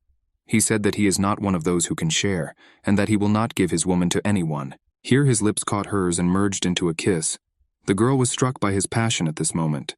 The ladies among the invited guests were whispering that the Diamond Hall is simply beautiful, and young girls admired the magnificence of the Duke himself, and they regretted that now he is already married. It would be better if he remained single, as a dream for all single women.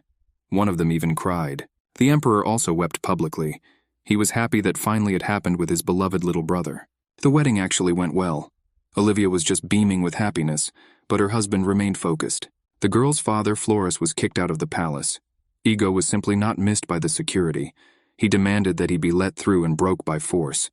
But he had to retreat, and it was reported in the news that the ex-relatives from the ex-husband's side were absent, but this marriage was approved by many people. The mother-in-law learned news about her former daughter-in-law from the newspapers. She crumpled the paper furiously, her lips tightened, and the newlyweds disappeared somewhere. It seemed that they had already returned home. After all, the time of the wedding night has come. The ladies whispered. After all, everyone considered the Duke impotent, but they saw how deftly he kissed the bride. That was somehow strange for an impotent man. The maid of the banquet admitted that the rumors could lie, but the second replied that if the Duke had been interested in the rumors, he would have been able to refute everything. It was unknown, and this interested the whole secular society. Will the Duke of Tyrone, who is famous among the people as impotent, be able to successfully spend the first wedding night? Olivia Florence no longer existed. Now she became Olivia Tyrone, and it is she who knows for sure what everyone is interested in.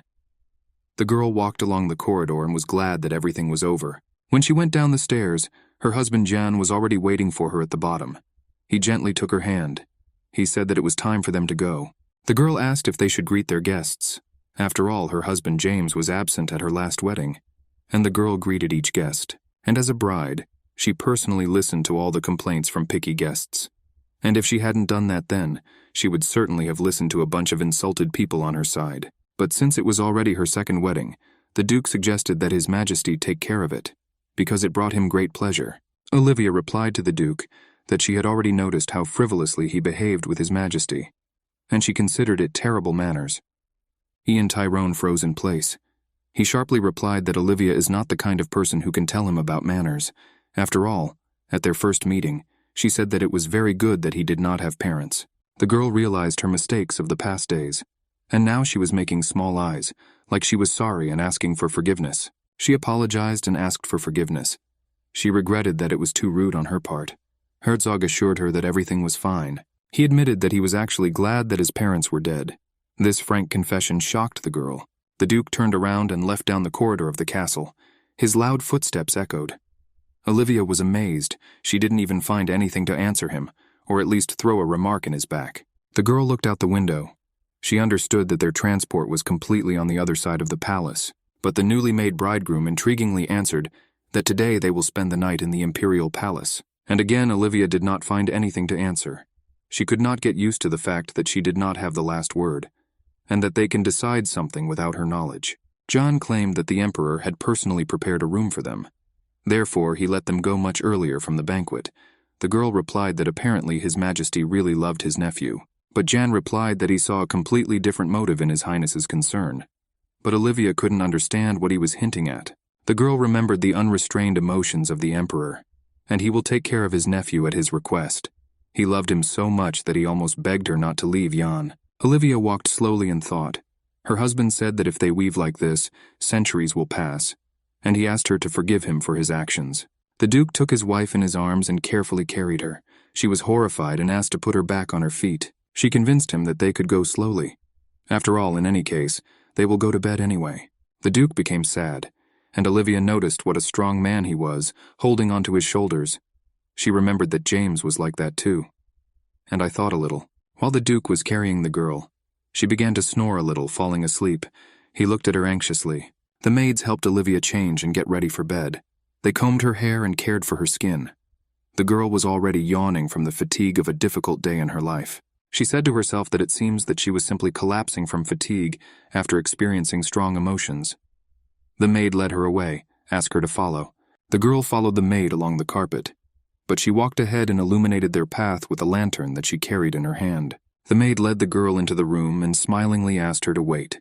She promised that the Duke himself would come here soon. On her way out, the maid asked the girl to accept her congratulations on her wedding. The girl thanked politely. Our heroine is comfortably seated on a wide and soft bed. Lying on silk linen was unusual but pleasant. She said to herself, stretching herself, that now her life was successful. Closing her eyes, the girl realized that something was wrong with her blanket. She opened up, and I saw that the sheet glowed somehow strangely. She was horrified by what had happened to her clothes. Olivia now understood why the maids dressed her so carefully, and I thought that it was too vulgar. To feel more comfortable, the girl wrapped her head in a blanket. She had to hide. The newlywed bride convinced herself that they would just go to bed anyway, and her husband will not crawl under the blanket to her. There was a soft warning knock at the door. The Duke himself entered, her husband and master. The girl considered the maids perverted, since they had specially dressed him up like that. She convinced herself that her eyes had not seen anything, and she needs to sleep. She rather turned away and pretended to be asleep. The man approached and quietly called Olivia by name. She spoke ill of him, and she chose that his chest was open. It just horrified her. The girl turned away and convinced herself that it was impossible to stare like that. But she really liked her husband's strong and pumped-up torso, although she didn't admit it to herself. The man asked the girl what she was doing, and really she was going to sleep. She answered that she was very tired, so she really wanted to sleep, and she argued that he was probably tired too, so he should have rested.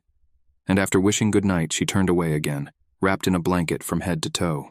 The Duke was surprised by his wife's wish, and her heart could just jump out of her chest now. The girl convinced herself that the man was impotent. The man told the girl to open her eyes. He argued that they have one more thing to do. The girl was surprised by such a statement. Did she forget to greet their guests properly? The man asked to be reminded that when he called her Duchess Parnell.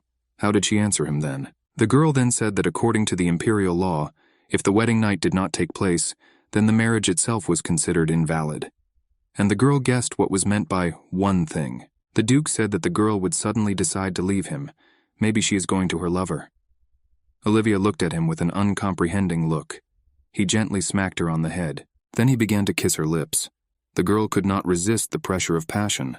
It was quite attractive and pleasant. The man said that now they need to focus on making their marriage real. He stood over her, slightly overhanging, but the girl could not understand. After all, she considered a man to be devoid of male strength, and he answered that he had never told her that she definitely did not hear that from his mouth.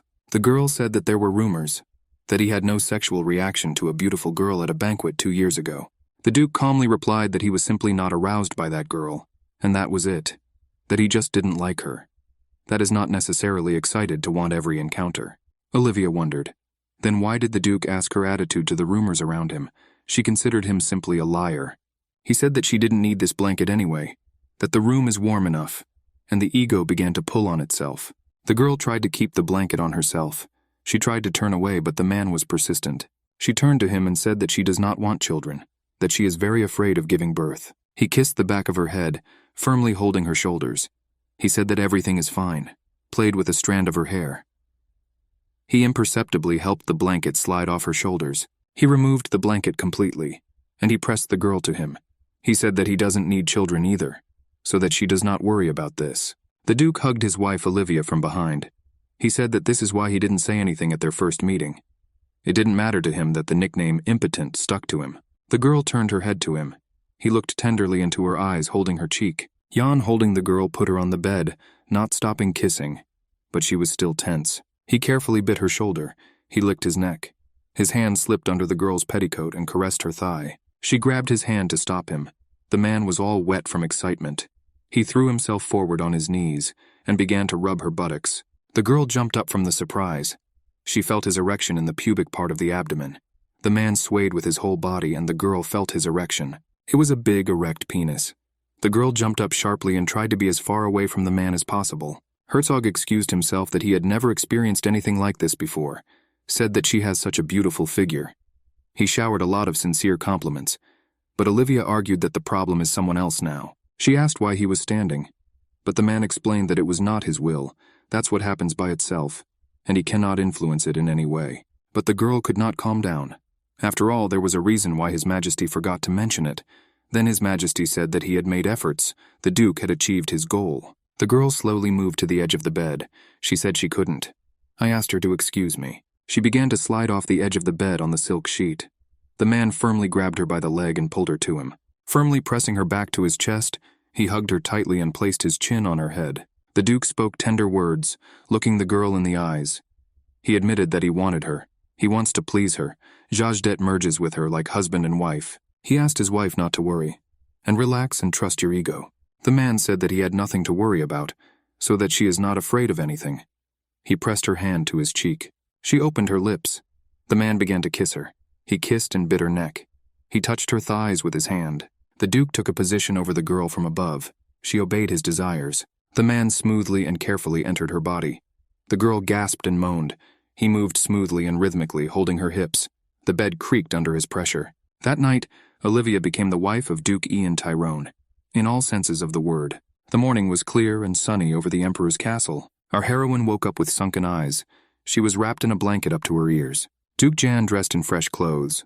He was just buttoning his shirt when he noticed that his wife had woken up. Olivia began to call him a fraud, and also a fool, a liar and a liar. She yelled at him the most hurtful words she knew. After the wedding night, the married couple switched to you in the community. The girl's body ached and ached. She sighed heavily, but she did not show her husband, and smilingly she asked why he ignored the rumors about himself.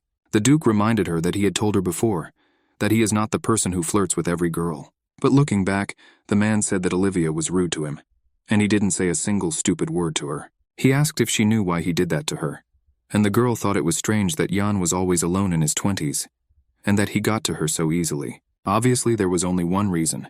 She asked if he liked her. Toth answered in the affirmative. The girl was surprised. How to fall in love with the first person you meet. The Duke replied that at first he liked her type. He especially liked her slanting eyes. Then he liked the conditions that she offered him. After all, she said that she does not want to have children. He claimed that he liked her, that she was a brave and self-confident girl who was not greedy for money. She knew how to take care of him when she came to help with business papers. The girl asked the man, isn't he afraid that she might steal all his property and run away into the sunset? It is very unwise to make such hasty conclusions. Herzog claimed that he liked her sincerity, that she was very much like a child to him. And in the end, when he saw how she was drinking his favorite Earl Grey tea with pleasure. So I thought that they could enjoy this tea together for many evenings of their life together.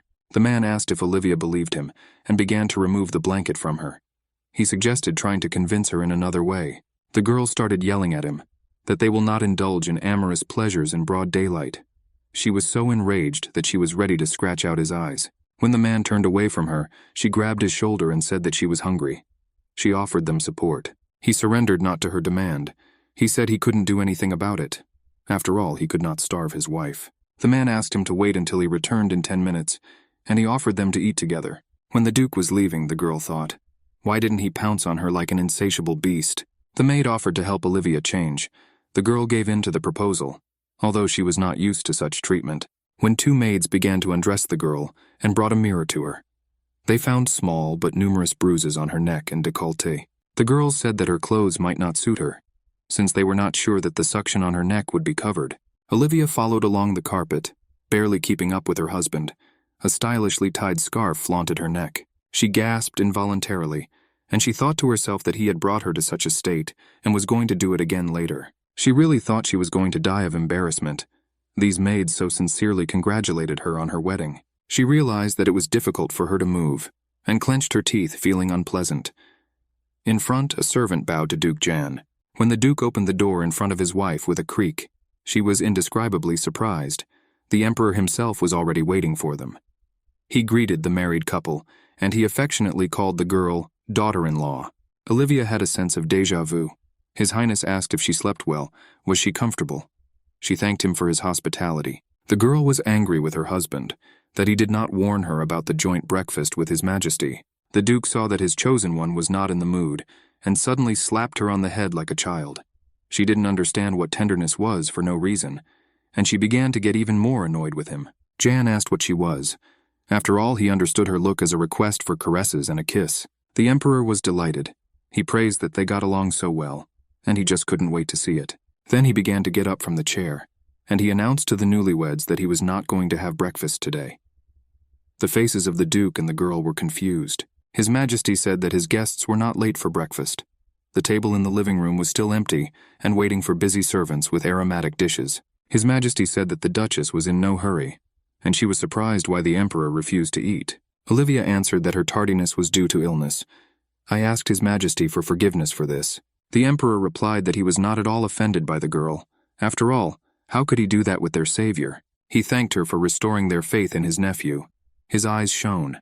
After all, if it turned out that he is what they say about him, the girl would have run away from him on their first night. His Majesty admitted that he was so worried that he came with the guest at dawn, surprised his wife with his early rise, and waited here for so long. But he does not regret it at all. He advised the couple not to leave the bedroom until sunset, and he promised not to disturb them today. The Duke grabbed his head. He was embarrassed that His Majesty was so exposed, and he preferred to remain silent, and that's all that was needed. After all, he communicated with a sweet savior, and the girl doubted that her husband could even be like that, as various gossips about his manly strength told about him. The Duke remained silent, and Olivia looked at her husband from under her forehead, how he reacts to all humiliating gossip about him. The man's face spoke of ego irritation, and a strong heartbeat and clenched fists were a sign of its extreme degree. The girl thought that only his title is saving the Emperor from being beaten now. His Majesty asked how long the newlyweds would stay in the palace. He offered to allocate the entire Star Palace to them for the week of their honeymoon, but the Duke replied, lowering his gaze, that they were planning to leave today. And the girl sighed with relief. About herself, she noted that it was simply wonderful. But the Emperor asked why he was in such a hurry, and he offered to stay in the palace longer. But the Duke argued that this way the honeymoon could end immediately. The Emperor's face expressed surprise. The owner of the palace said that no matter how beautiful the Duke's wife was, he must be at the meeting tomorrow.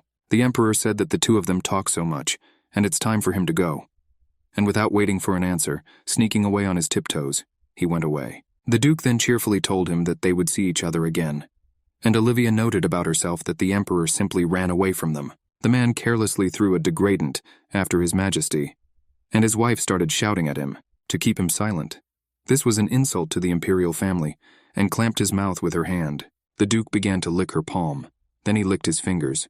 She shouted at her husband that there is no need to lick her hands. The man was laughing, holding the girl's hand, and her frown expressed her displeasure. The man grinned, pressing his wife's hand to his cheek. He enjoyed the tenderness of her skin and the aroma of the oils for care. His hand slipped on the girl's buttocks. She shuddered, and the man said that the food had cooled anyway and they would have to wait. So why shouldn't they eat comfortably in their room? Olivia said that they would just have a snack, and what can go wrong? Her look was serious. The Duke squinted like a contented cat in the sun. He took his wife in his arms and said that they would go in such a way that there would be less conversation, and slapped her loudly on the cheek. Last night when the Duke put his wife to bed, he smiled when addressing his wife by name. But the girl was crying, covering her face with her hands. She called him an animal. She said that he deceived the whole country, and she married a swindler. And now he kissed the girl on the cheek, and the girl reminded that they were going to eat. The Duke suggested that he would do so, but he noticed that they still have time for breakfast. He laid his wife on the bed on her back. Olivia blamed herself for believing this man, calling herself an idiot. She turned to her husband. That their lack is fictitious, he played with a lock of her hair. The man reminded her that she herself turned to him for help.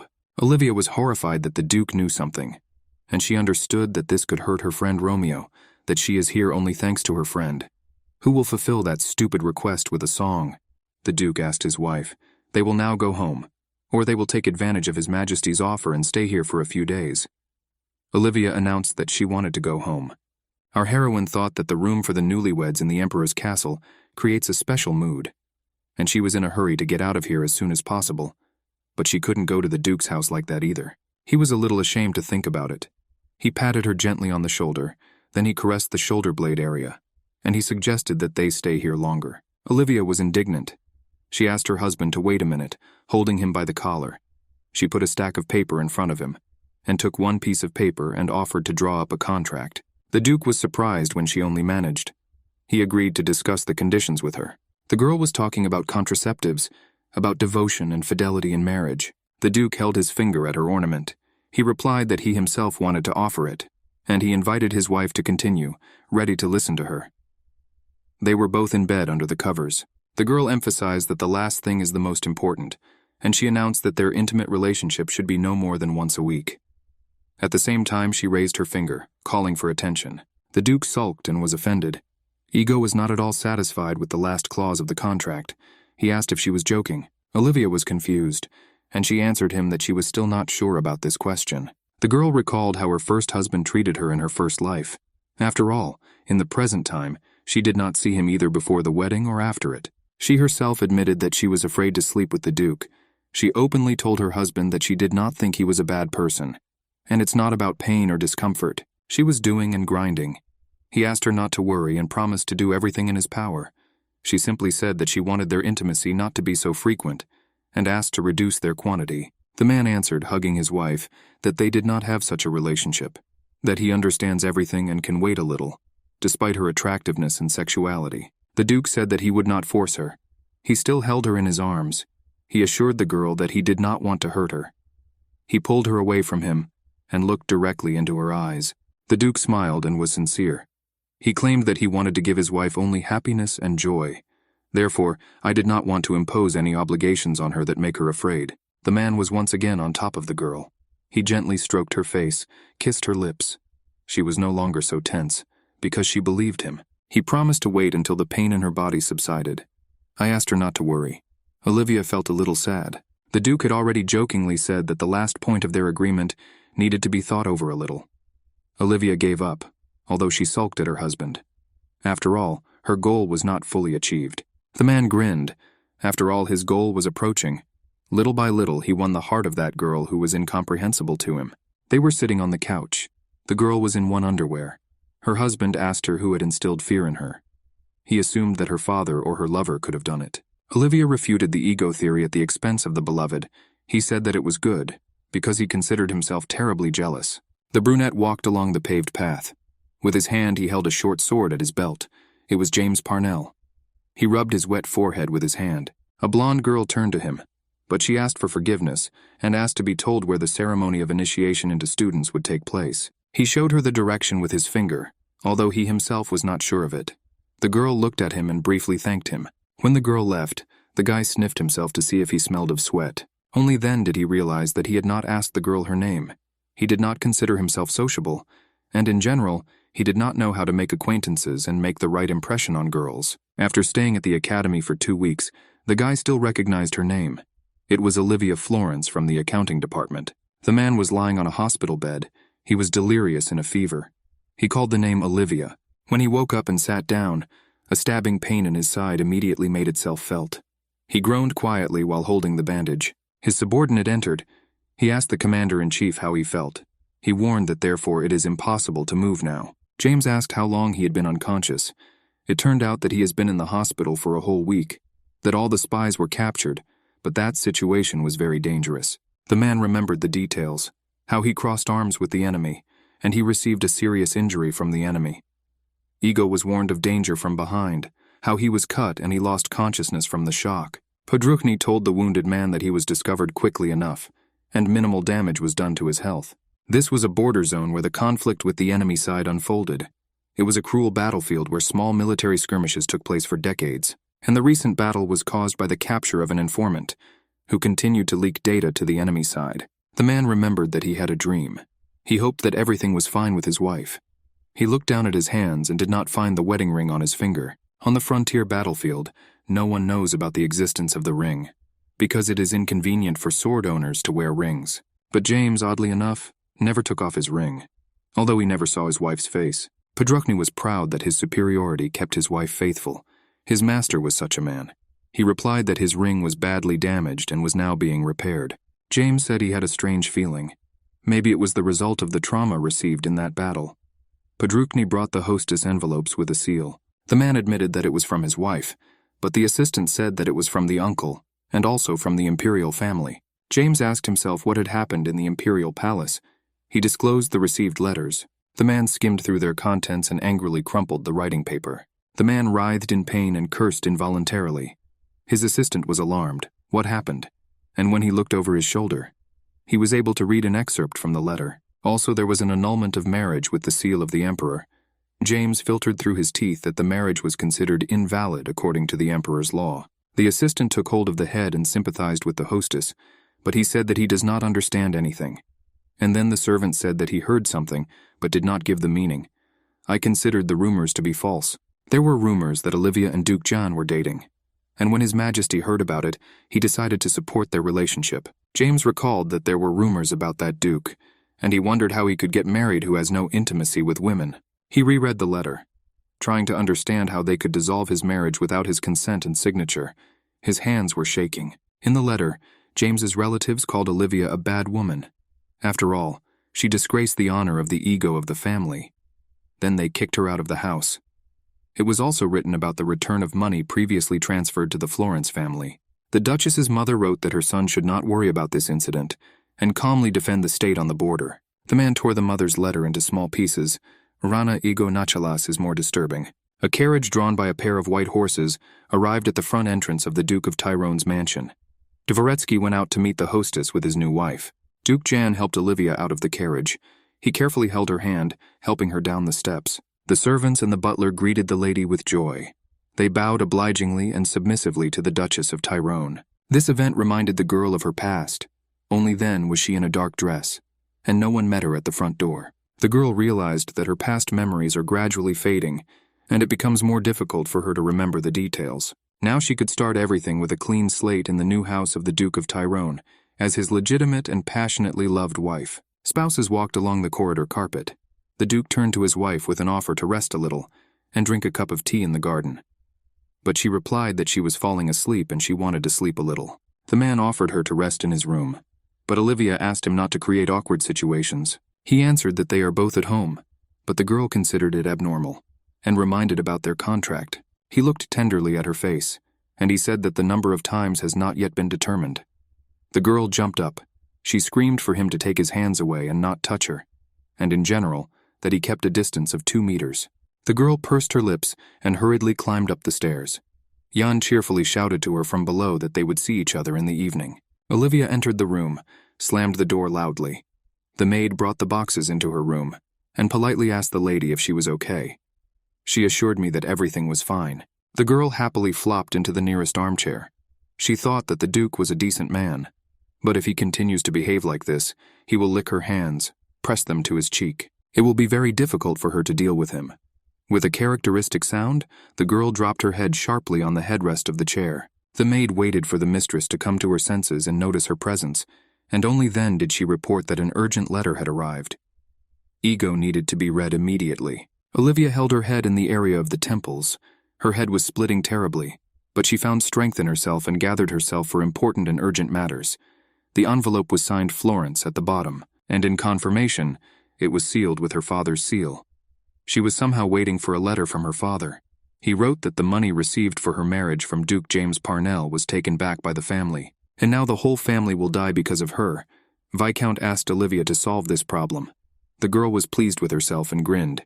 The girl realized that her father, Viscount Florence, had always been a rare scoundrel. He had his own business, but he did not conduct business honestly and was full of self-righteousness, and his business failed, and his debts grew. Then the Viscount decided to ask Duke Parnell for help, and he used his daughter to pay off his debts. He even sold his younger sister Anne to a drug dealer. Fortunately, Olivia returned to the past and now decided to save Anna's sister. She burned her father's letter, and when the ashes cooled, she sat down to write a reply. She spoke directly to her father, that his debts do not concern her, and it wasn't even worth bothering her with it. Let him solve his own problems without her participation. The Duchess sealed the envelopes with a seal. She asked the messenger to give these 2 envelopes to the head of the Florence family. Our heroine thought that if she was 20, her younger sister Anna should now be 14 years old. She smiled, remembering the cute red-haired girl. Olivia promised that in this life, she would save her sister from the swamp into which her own father was preparing to plunge her with his head. And at this time, in the mansion, Florence Viscount took out his malice on everyone and shouted bad words. Then he pounded his fist on the table in rage. He was rereading the letter he had recently received from the Parnell family. It was reported that his daughter's marriage was declared invalid, and they asked to return the money they had previously given as soon as possible. The Viscount scolded the eldest daughter. After all, the trouble happened because of the whim of this girl. It turned out that she got married. He did not say a word to him, and she allowed him to suffer from this kind of trouble. He began to break, but the guard did not let him through. Earlier, Olivia was submissive to her father's will. She did whatever he told us, but now she surely knew where such a path led, and he won't let himself be spoiled anymore. The Viscount kicked the furniture in the room with the toe of his shoe and sent into the universe bad words and wishes of an ungrateful daughter. There was a persistent knock on the door of the room. The man yelled so that he would not be disturbed, as he had asked. Anna's youngest daughter was standing in the doorway. She was holding a letter in her hands. The girl told her father that she had received his mail. She was red-haired and thin, and her look was uncertain and timid, and long bangs and a simple seraphim said that she was not particularly interested in them. The man swung at his daughter. He shouted that he had already asked him not to disturb him, and she could tell him about the letters later. But when he saw the heraldic seal of the Duke of Tyrone, the Viscount became interested in its contents. But he took the letter that his daughter handed him. He noticed in her hands another one with the same coat of arms. He angrily asked who it came from. The girl hesitated and answered that it came from Olivia. The Viscount revealed his daughter's message. He told himself that he could not pretend that he did not belong to his family. But here he froze. The Viscount could not believe his eyes. He threw the nearest book from the table. He called her the eldest daughter a bad word. He believed that he fed and raised her, and she decided to be ungrateful to him for all his care. Then when the Count broke into the Duke's mansion, Olivia and her husband watched everything from the balcony. He shouted to her from below a request for his daughter's help. But the security guards in helmets did not miss his ego. The man was angry with his eldest daughter. Divorced marriage, remarried without knowing the ego. He clenched his fists and clenched his teeth in anger. Performance became bad. He went to the window and breathed fresh air. His younger Anna was nearby and worried about the health of her father, who was no longer young.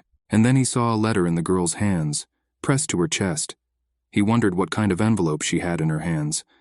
The girl stammered out of fear and could not utter a word. And finally Anna was able to say that this letter was from her sister. The man's gaze became fearful. The girl anticipated his next actions and put her head on her shoulders. The man snatched the letter from the children's hands, and he slapped the little girl with such force that she flew away, making a characteristic cracking sound. The Viscount reread the letter, which was not addressed to him. He was quite smiling. His heart was beating, and a clever plan of action was already born in his head. Olivia informed her sister that in 3 days she would send a carriage for her on behalf of the Duke of Tyrone. The Viscount guessed what his eldest daughter Olivia's plan was, and he was happy that he would make his own corrections to it. The man crumpled the paper of the message. His eyes were burning, and he himself was smiling slyly. The Duke of Tyrone was sitting at a desk with papers, and his servants were nearby, but their faces were sad. Jan was reading something written on paper, and the red-robed servant asked the second assistant why he was doing this. The Duke was reading, and his face changed its expression more than once. And the assistant in green clothes, Chief Advisor Kennan, told the hostess that he had finally lost his mind. The Duke told him to forgive himself. After all, he could not stop thinking about it. The counselor asked what was the reason for such behavior, and he was ready to listen to him if he wanted to tell him. The Duke purposely showed the EMU his middle finger. He replied that it was a mistake. Jan said that his wife forbade him to touch himself and did not allow him to come closer than 2 meters. The advisor was surprised and asked again that maybe he was mistaken. Jan said that the girl was so cute when she told him those things. His eyes were shining, and he himself was quite smiling. Kennan backed away from his boss. He asked His Excellency how he agreed to such conditions. The counselor thought that a person who does not love is touched and is unhappy about it, and whom he knew all this time. And this is the Duke's look, which looks disgusting from the outside. Kennan could not utter a word, and the Duke, smiling, suggested that they knock a little. But the counselor came to his senses and apologized, asking for forgiveness. The girl turned to His Excellency. That is a report that he needs to read carefully. She continued that in that report, it is said about the execution of Florence. Ian was surprised. What business does that Florence have to him? The girl continued. She found out that the Viscount had sold his daughter to the Parnell family to pay off his debts, and now he is asking for money again. Ian assumed that Duke Parnell also seemed to have problems. After all, he decided to return his money due to the annulment of the marriage, and he guessed that now Viscount Florence could not pay his bills. Kennan replied that he could not guarantee that everything was exactly so. But if he had been in Duke Parnell's place, he would have gone into a rage and done exactly the same thing, Ian thought. He knew from Olivia's words that her husband had never seen her, and he tried to understand why Duke Parnell did so.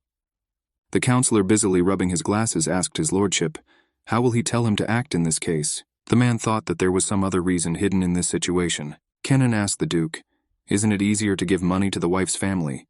He said that his master was too proud to discuss such a thing with Duke Parnell. Jan voiced that he does not consider his Duchess Olivia a mercantile woman. He remembered how she mourned him with tears in her eyes then, in the restaurant when they first met. Kogda accused him of pride and asked him to take responsibility for her. Olivia expressed that she was not interested in what they were doing and where they were going. She believed that people are not worth her worries. The Duke grinned, and his subordinates were completely amazed. Their faces just stretched out the same way. The Duke sat in his office chair with a stony face and crossed arms. He asked what happened to their faces. Ego's advisor impudently asked again. Kennan opened his arms and smiled. He was happy for his superiority, that he finally created a beautiful and happy family. He admitted his fears, that this could never happen, that his master was firm in his reluctance to marry, and he asked why he suddenly changed his mind now. Jan thought about this question. Everything was difficult for the ego itself to understand how everything happened so suddenly, spontaneously. He said that at first he was discouraged when I heard that song, and simply decided not to pay attention to her. Only later did he learn that the heroine and author of that song turned out to be one and the same woman, and that woman then looked at him as if he was her only savior. And when he saw her red eyes, he had already decided everything for himself in advance, no matter what it cost him. Kennan assumed that the Duke had a rival, and he sighed heavily, standing next to the table of the Duke's mistress. He believed that the boss simply did not have experience in relationships. Jan smiled and told him to go about his work, and he himself was going to go on a date with his wife. The sunset was already painting the horizon in the golden colors of the setting sun. Olivia asked herself what was the matter. Duke Jan got out of the carriage contentedly. He addressed his wife, who had come out to meet him, as Madam, and he argued that it was the most suitable time for dinner. The maid had already offered dinner to the girl before, and she followed the servant. The husband invited Olivia to spend some time together, but she was wondering if she should go on a date in the outfit she was wearing now. She claimed that she came down only to have dinner in the mansion. The Duke assured the girl that she was beautiful even without jewelry, but she assured that he does not know elementary rules of decency. At the same time, she had a serious look and poked her finger in his chest. The girl asked her to wait a few minutes while she went to her room to change, and she left the Duke in confused feelings near the carriage. Olivia sat in front of the mirror and beautified herself. She thought that a sudden date was so childish. When she was wearing her favorite jewelry, she remembered that her husband had a new men's one with a similar stone. It appeared that he appreciated her attachment to her family heirlooms and supported this in his style of accessories. A gloved hand reached out to the girl from behind. It was the Duke. He said that his wife is already ready, and gently hugged her from behind, smiling. The husband told Olivia that she was very beautiful. He gave her his hand and said that it was time for them to leave. He gently kissed her hand. Olivia could not get used to his ways and mannerisms. Their carriage rolled along the cobbled street. A pair of white horses made a characteristic tick-a-dick sound. The girl examined her necklace, glancing inconspicuously at the Duke, and he was sitting further from her with a puffed-up face. The carriage screeched to a halt. The man warned that he would help Olivia get out. The man opened the door and offered his hand to his charming companion. The girl expressed her hope that delicious dishes are served here. She has never visited this restaurant before. Therefore, she looked at everything from both sides with her mouth open in amazement. But when she saw the windows, she was surprised. It was not a restaurant. Her husband brought her to a jewelry store. The Duke was pleased that he had made an impression on the girl, and he said that he then asked her not to dress up. Olivia frowned. She considered this situation strange. The attendant escorted them to the appropriate room of that bench. He opened the door with a creak and let the guests forward to the shop windows. The girl thought that there should be a room for special customers. Her husband asked her to sit down here and wait for him. Olivia asked what he was up to this time. He was smiling, and he only touched her necklace with his finger. He answered that he was worried, that his precious and dearly beloved wife Olivia wears the same necklace. He said that he wanted her to wear what he would give her. She laughed at his words, and she answered that she shouldn't worry so much about it. But the man answered her seriously. What if she wasn't worried? When her husband always wore the same tie. He said he couldn't believe it, that his wife would not worry about her beloved husband and his style of clothing. Our heroine thought to herself that this man is simply unbearable, and it is impossible to argue with him. A gorgeous lady looked out from behind the curtain. She greeted and invited Madame and His Excellency to follow her. The owner of the store looked somewhat defiant. Bright catchy makeup, deep neckline, fur, exposed thighs above the knees. She asked how the Duke of Tyrone was doing, and she lamented that he had not visited them for so long. By the way, she reported that his order had arrived, lapis lazuli cufflinks, and she was just about to send him a letter. Jan replied that he was sorry, but today he did not come according to his order. It was necessary to choose something suitable for his wife's ego. The lady saw the expression on Olivia's face, how she looked in amazement at all the decorations in the shop. She quietly laughed at herself and thought the girl was cute. The owner of the bench asked what her dear guests were interested in today. Ian briefly but strongly informed that it would be at least only a necklace. The lady interestingly presented all the novelties, told about the rarest stones that decorated them. Olivia thought that most of them did not fit her in size, although they were simply lovely. The lady offered different tones and even yellow diamonds. Olivia was already a little tired and starting to get annoyed by the scale of the jewelry. She told herself that she was enough for today. Duke Jan confidently announced to send everything to their estate. He bought all the jewelry worn by his wife today. Olivia tried to stop him. She asked him to wait a minute. She tried to understand what her husband was doing, and she claimed that she did not want to be in his debt. Her remarks somewhat upset the man. She argued that it was really too much, and she will not be able to use them all. Therefore, I chose only 3 decorations, but then she changed her mind and chose 5 of those that she liked. The Duke ordered to pack everything. Our heroine trembled with indignation. She could not understand that he was seriously spending such a huge sum on jewelry in this shop. The girl started shouting at her husband. She was indignant that he was so stubborn, and she claimed that she would not agree with it so easily. She pokes a finger at him menacingly. She told him that he can't do everything he wants, and she said that now he is definitely bending the stick. Suddenly the Duke coughed and sat down abruptly. His wife Olivia was worried about him for a reason. She asked what happened to him and where it hurts. He raised a sly glance at her, and he jokingly answered that when she is angry with him, his heart is filled with joy. But seeing her frowning face, Jan understood that his joke was not appreciated, and he began to ask for forgiveness for his actions. He was already quite serious, that soon they will visit one important place, and he didn't want to be in an awkward position. Herzog spoke about the need to look great at that event. The man was looking at a necklace made of emeralds. He asked her opinion about this ornament. The girl asked him to wait a minute and not to touch her necklace. She held the ornament in her trembling hand. The Duke became serious. He looked at his wife, not understanding what kind of fly had bitten her. I decided to assume out loud that this thing is connected with a person dear to her. Olivia pressed the ornament to her chest and covered it with both hands. She briefly confirmed yes to her husband's guesses. She admitted that this necklace was a gift from her mother in memory of her. The Duke's face suddenly changed. A lady's shoe clattered against the foot of the red carriage.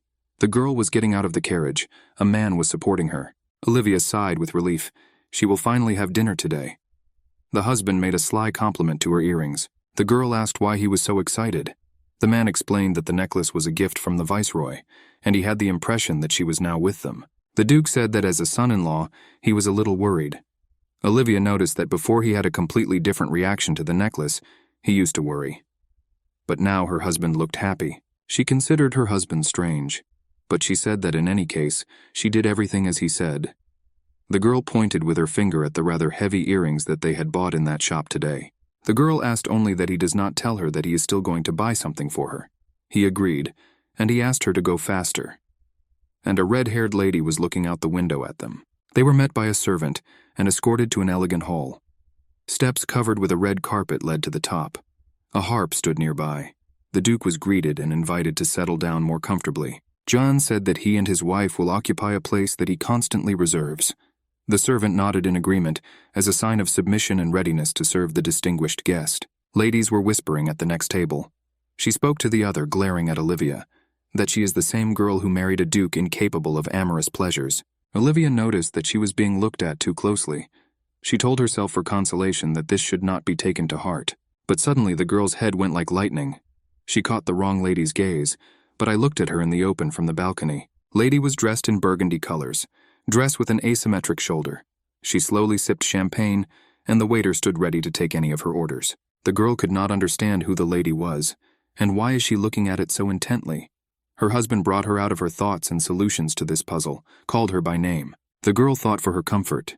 Maybe that look is tied to her because of her husband. She gripped her husband's forearm more tightly, and she announced that after their shopping trips, she was very hungry. Therefore, she asked him to go faster. Jan reminded her that they had an agreement to keep a distance of 2 meters, and he asked why she came so close to him. And the lady who was watching them, seeing their agreement, dug her nails into the railing of the balcony. When they were returning in the carriage to their home, an echo had already risen in the sky, and a flashlight was burning in front of the carriage cabin. Olivia admitted that she was terribly tired today. The girl sweetly yawned and rubbed her eyes. She admitted to herself that she liked having dinner with Jan in that magnificent restaurant. Olivia looked at her husband, and she realized that he is a good person. And now he was sitting thinking and feeling sad about something. The girl admitted that it is true that sometimes her husband behaves like an obsessive, but he was kind and sweet, and he gradually brought her to him step by step, because he considered and valued other people's feelings. Olivia broke the silence. She was a little afraid, but still decided to open up with her husband. She shared with him that she wanted to have a serious talk. He prepared to listen carefully to her. The girl said that it was about her younger sister. She said that she was responsible for the girl. Olivia said that it would be enough to send the girl to a boarding school, and she undertook to cover all the expenses of the school at the expense of the allowance that she receives as a duchess. She sadly said that if you leave your sister with the husband, she will be doomed to an unhappy marriage, and he will be unhappy and suffer all his life. Olivia remembered their girlish revelations from a past life, when her sister asked her with tears in her eyes why they were so unhappy. Maybe they are doing something wrong. The Duchess revealed her cards to her spouse, that 3 days ago she wrote to invite her sister to visit them, to talk heart to heart and listen to her story. Jan saw that the girl was worried, and he ran away, that he had nothing to worry about.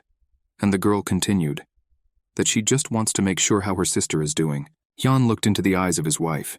He said that he was not going to be her husband on paper for the sake of appearance, that she chose him precisely as a fictitious husband, but in fact, she could break off her marriage with Duke Parnell and marry her lover. After all, there was no difference. The man remembered their first conversation, and he admitted that he didn't know anything about her either, that he then made a hasty decision. But regardless of the reasons, they agreed in character and became spouses. The Duke held Olivia's hand tenderly. He considered fate's decree that it was their family's destiny to be together forever. He asked the girl not to talk like that anymore, about the lack for the sake of appearance, and he promised that her sister would also become his family. The girl listened to her husband's revelations with her mouth open in amazement. She remembered those terrible women from the Parnell family. Now she had a husband and her family. She thanked her husband from the bottom of her heart. The Duke thoughtfully asked the girl, "Is the problem with her father?"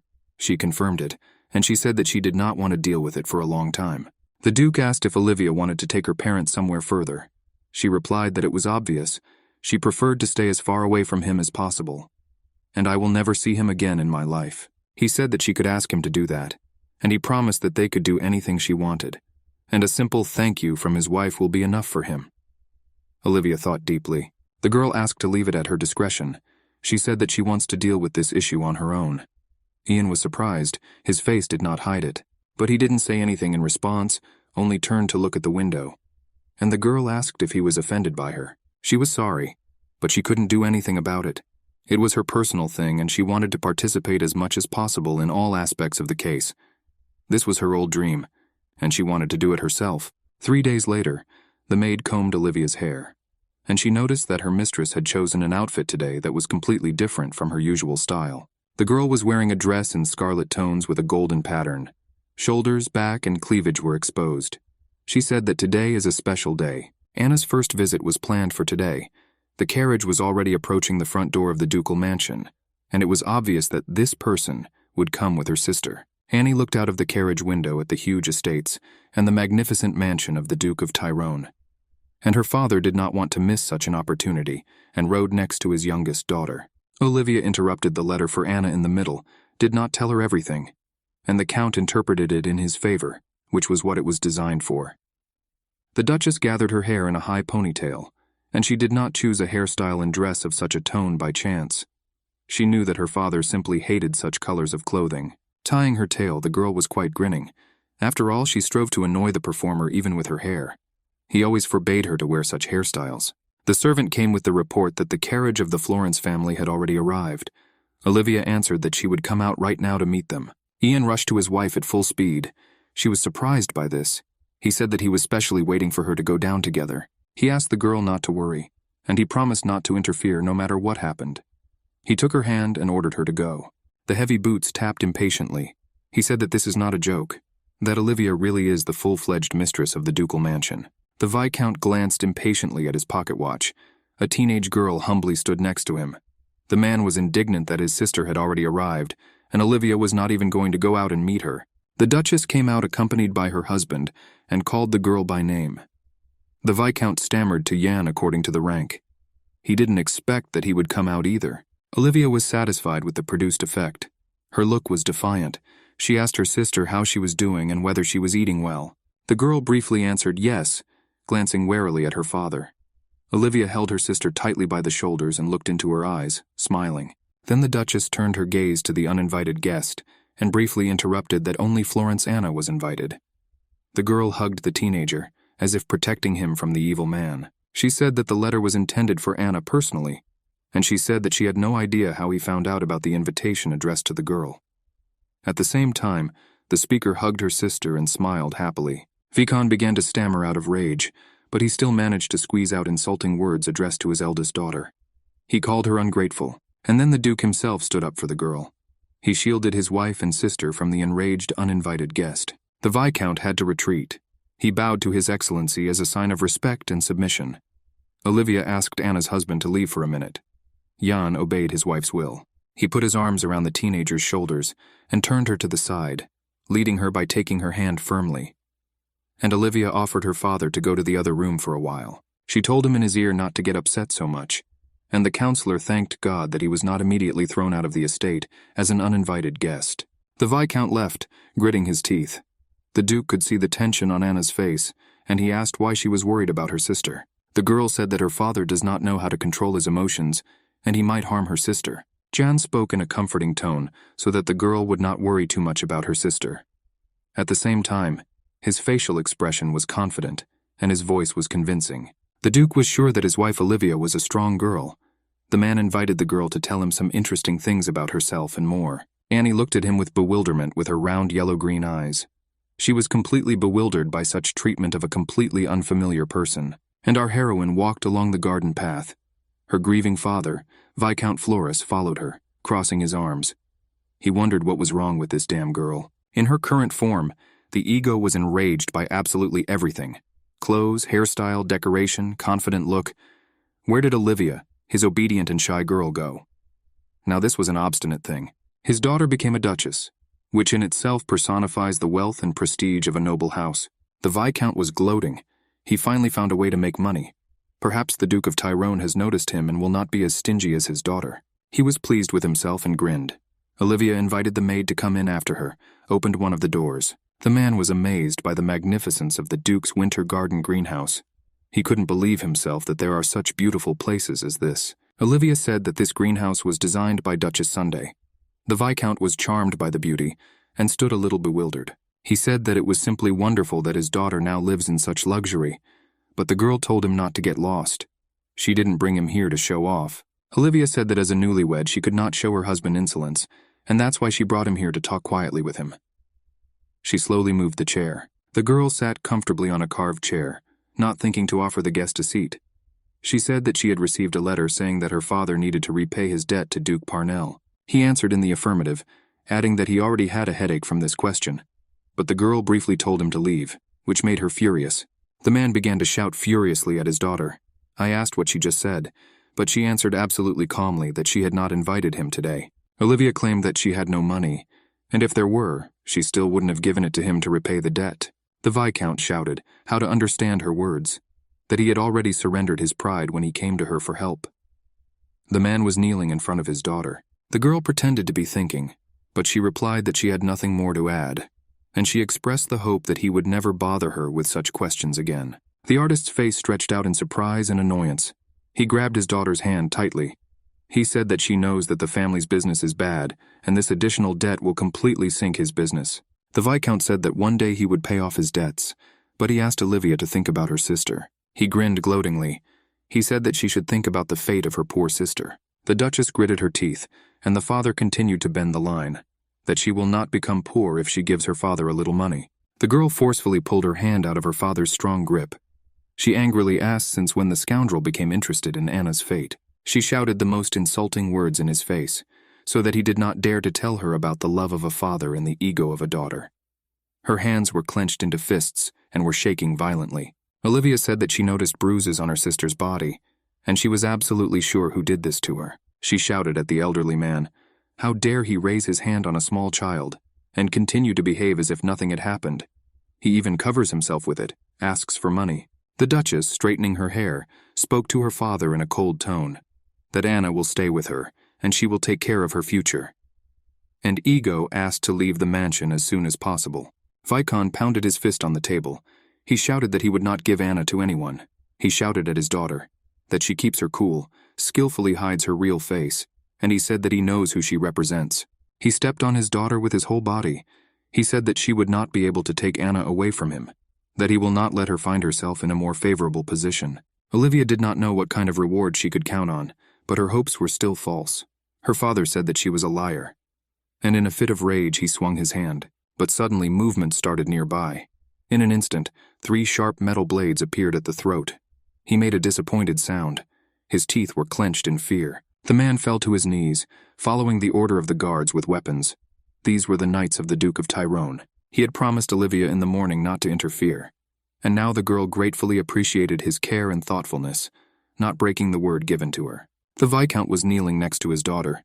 She claimed that she was going to continue their communication, but she has already changed her mind and is no longer gathering. The girl urgently asked her father to leave the mansion with the Duke.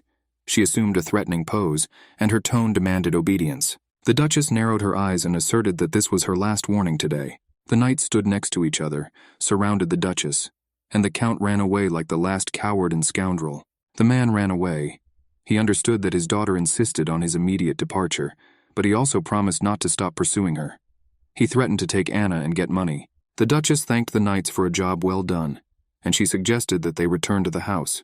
In the meantime, Jan and Anna were inspecting the mansion. The girl looked at everything with amazement. The Duke told her that now she would be able to live with them, and he reminded that this is Olivia's wish, which he also supports. He promised that the girl would soon go to school, but it was necessary to prepare some things for this. The girl timidly looked at the floor. She did not know whether she believed the man's words, but I decided to take his hand and shake it lightly. When her sister married Duke Parnell, the girl's father began to have major problems. She used to visit her father, asking how Olivia was doing and how she was doing, but her father answered her rudely. He was just counting the money received, that you shouldn't be interested in such useless things. He believed that she was now a stranger to them and asked that they never mention her again. The man threatened that he would start counting again so that the girl would get to her without being beaten. The girl was thinking, what if she starts living with her sister? Will everything be fine? She noticed that the Duke was very nice to her. Jan told Anna that if she was so worried about her sister, she could go to her right now, that he was going to show her everything interesting in the mansion, and he asked to go with him. The girl had not remembered such treatment for a long time. She couldn't believe that it would always be like that now. Jan and Anna were walking along the garden path. The greenery of the garden and the landscape of the mansion amazed the unspoiled girl accustomed to simplicity. It seemed that she got into the palace. The girl was delighted, because the garden was indeed very beautiful. The Duke smiled in response to the girl's compliments. Annie recognized herself, that this wonderful house with a beautiful garden is now their home, and he and his sister would never have dreamed of such a thing before. The girl was actually worried about her sister when she told me that she married the Duke of Tyrone. After all, the rumors about him were simply terrible. But now Anna saw that she needn't worry. The rumors were false gossip and nothing more. The Duke saw Olivia and quietly called out to her. She saw her happy sister and was very happy that she had something to do with it. There was a rustling in the bushes behind the girl. Viscount quietly crept up to his younger daughter from the green thickets of the garden. He grabbed the teenager by the wrist and addressed the girl by name.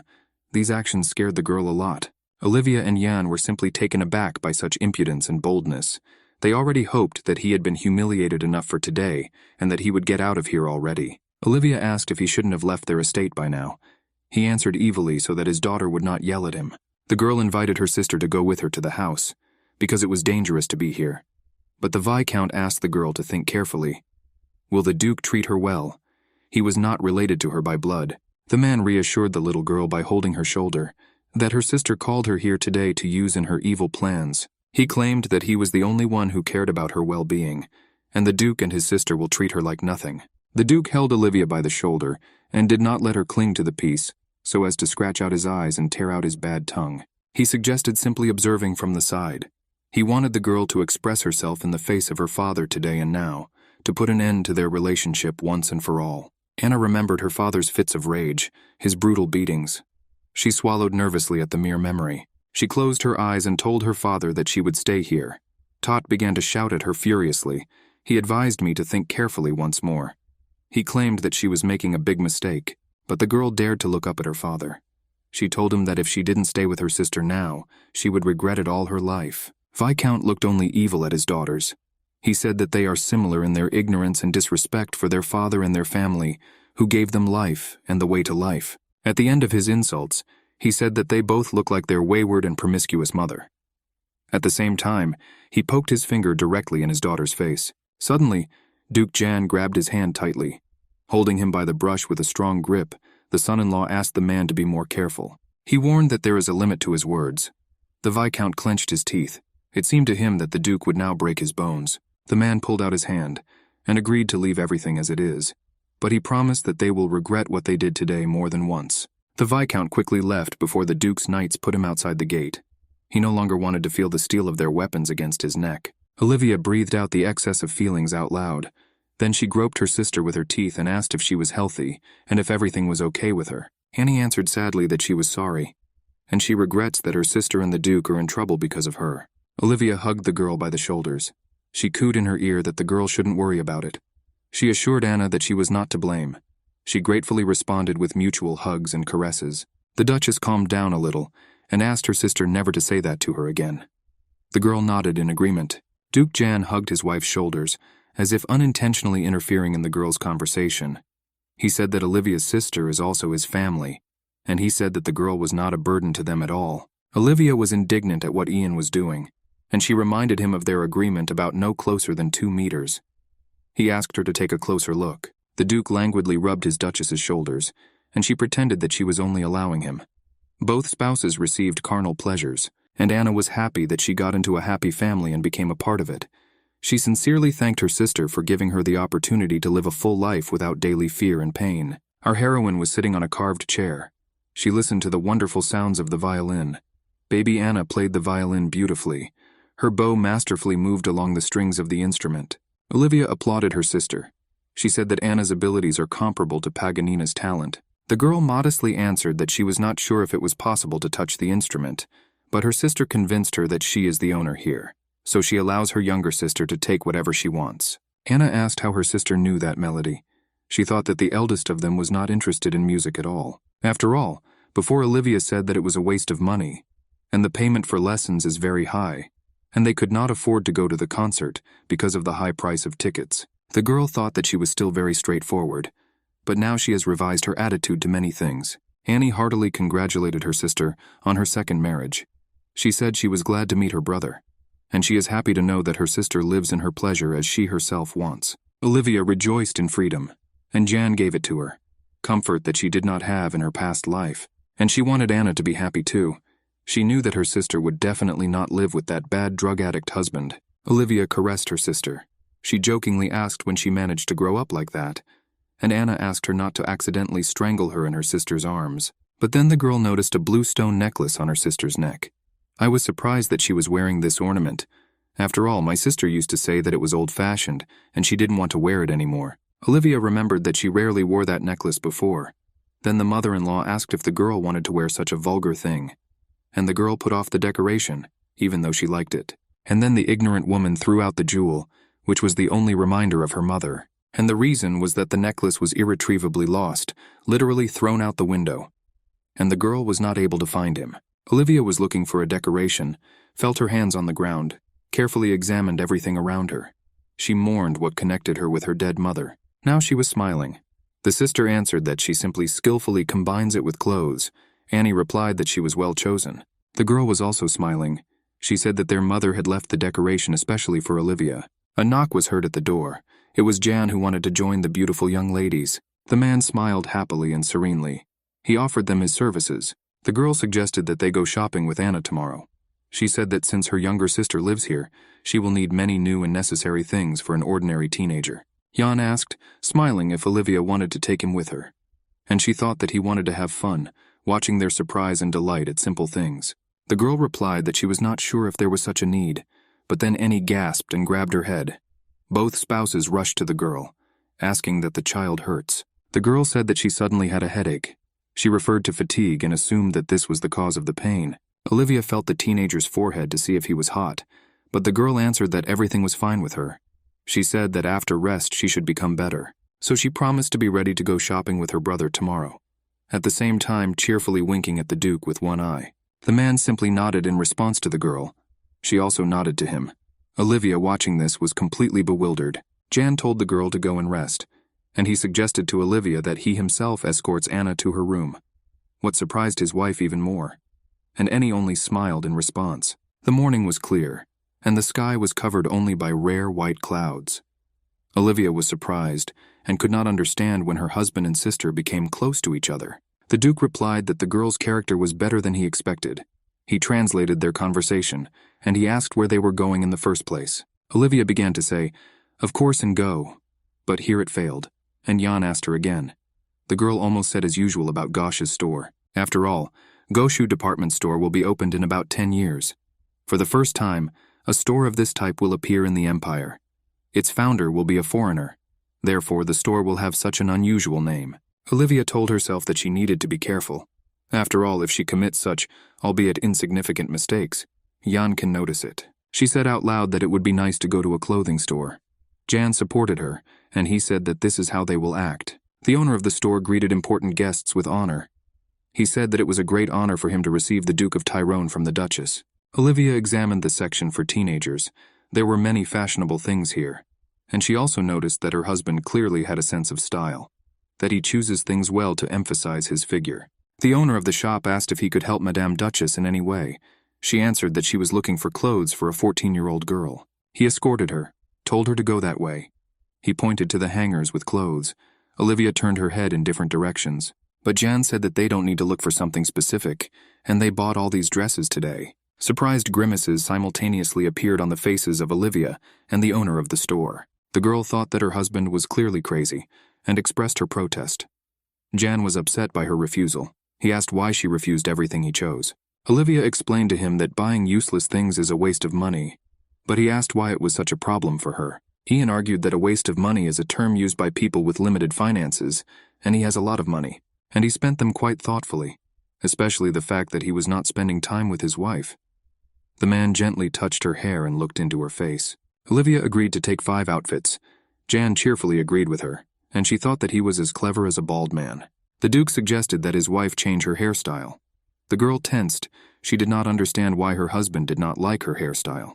Thinking about her hair, Olivia remembered the lady in Burgundy who was watching her and Jan from the balcony of the restaurant. She asked her husband if he liked curly hair. He answered in the negative. The girl made a thoughtful look, and this surprised her husband even more. The girl thought why she suddenly remembered that lady in Burgundy. She examined her hair. They were direct. She didn't know why she suddenly felt sick. But then she began to calm herself down and tells herself that she is simply exaggerating everything. And she looked carefully at her husband. She told Jan that they had already chosen Anne's clothes. Then it was time for them to go to the second place. Her husband agreed with her. They arrived at the mansion only at sunset. Servants helped carry boxes with purchases into the house. Olivia was happy. She thought to herself that they did so much shopping for her sister today. Today, Ian was too nervous and showed his feelings, so Olivia had to calm his impulses. He said that these purchases were necessary. The girl admitted to herself that she also loves Anna, but she couldn't afford to spend so much on her every time shopping for her sister. She did not realize it herself. She spent the whole day with her husband. They went around all the stores in turn, and it seemed to her that they simply wasted time and money. She thought that if you collect all the stores in one place, you can save a lot of money, and at the same time, objectively evaluate the sold items. She realized, and turned to her husband. She asked him, why shouldn't he mind his own business? She offered the Duke to go into business, and she proposed her idea for organizing the work of a department store. The Duke and his advisor listened attentively to the girl, who opened their mouths in astonishment. Jan praised his wife for her excellent idea. Olivia was glad that the men took her idea more positively than she expected. Department store Goshu was a store of an unusual format. Various things and objects were collected in it, and everything was in one building. But the reaction to the department store was mixed. For them, it looked rude and went. Or maybe it's just unusual and they just couldn't give up old traditions and habits so quickly. Jan belatedly greeted and introduced his chief advisor Kenan to his wife. Tot politely bowed to the Duchess as a sign of respect and greeting at the same time. He briefly greeted Madame. Olivia shook his hand, saying that it would be nice to meet her. He looked into the girl's eyes like that and smiled. That Yang kicked him imperceptibly with his foot on the lower part of the leg. The advisor nodded and fell silent in the middle of a compliment to the Duchess. Jan joked with him that he thought so in the middle of a sentence. The advisor said that the Duchess had proposed a wonderful idea, and he himself was angry with Jan for that painful kick. He said that the price of land in the capital is so high that he doubted the profitability of the department store. Olivia argued that it would be necessary to invest a lot at first, and only the Duke of Tyrone can do it. Kenan said that he would still discuss this idea with his assistants. Olivia nodded her head in response. She thought that if she offered something like that in the Duchy of Parnell, they wouldn't even listen to her. And here her idea was perceived as a given. The girl sat smiling, pleased with herself. She thought she did a good job, told me about her idea, and she enjoyed a cup of her favorite Earl Grey tea. The advisor praised the Duchess. He expressed surprise at how she came up with such a brilliant business idea. She modestly answered that it was great, and I was surprised that no one had thought of this before. After all, how wonderful it is to be able to buy everything you need in one place. Olivia said that it all started with a small idea, and Jan likes to go shopping with her. The counselor's eyes widened in surprise. He listened to every word of the girl. He expressed the delight of the lady. He said that he was her servant forever, and asked for permission to be her personal assistant. His look was imploring and insane. Ian's look was strained. He asked the advisor to stop, and I thought to myself, what a fool to behave like that. But Kenan did not shy away. He said that he was joking, and devoted to his superiority. She laughed heartily. Jan laughed and said that the advisor's loyalty is monetary. Thoth confirmed his words by adjusting his glasses. Duchess Olivia also quietly and modestly laughed, giggling at the men's jokes. Jan looked happily at his smart and cheerful wife, and was also happy. He knew that she was just an unusual woman.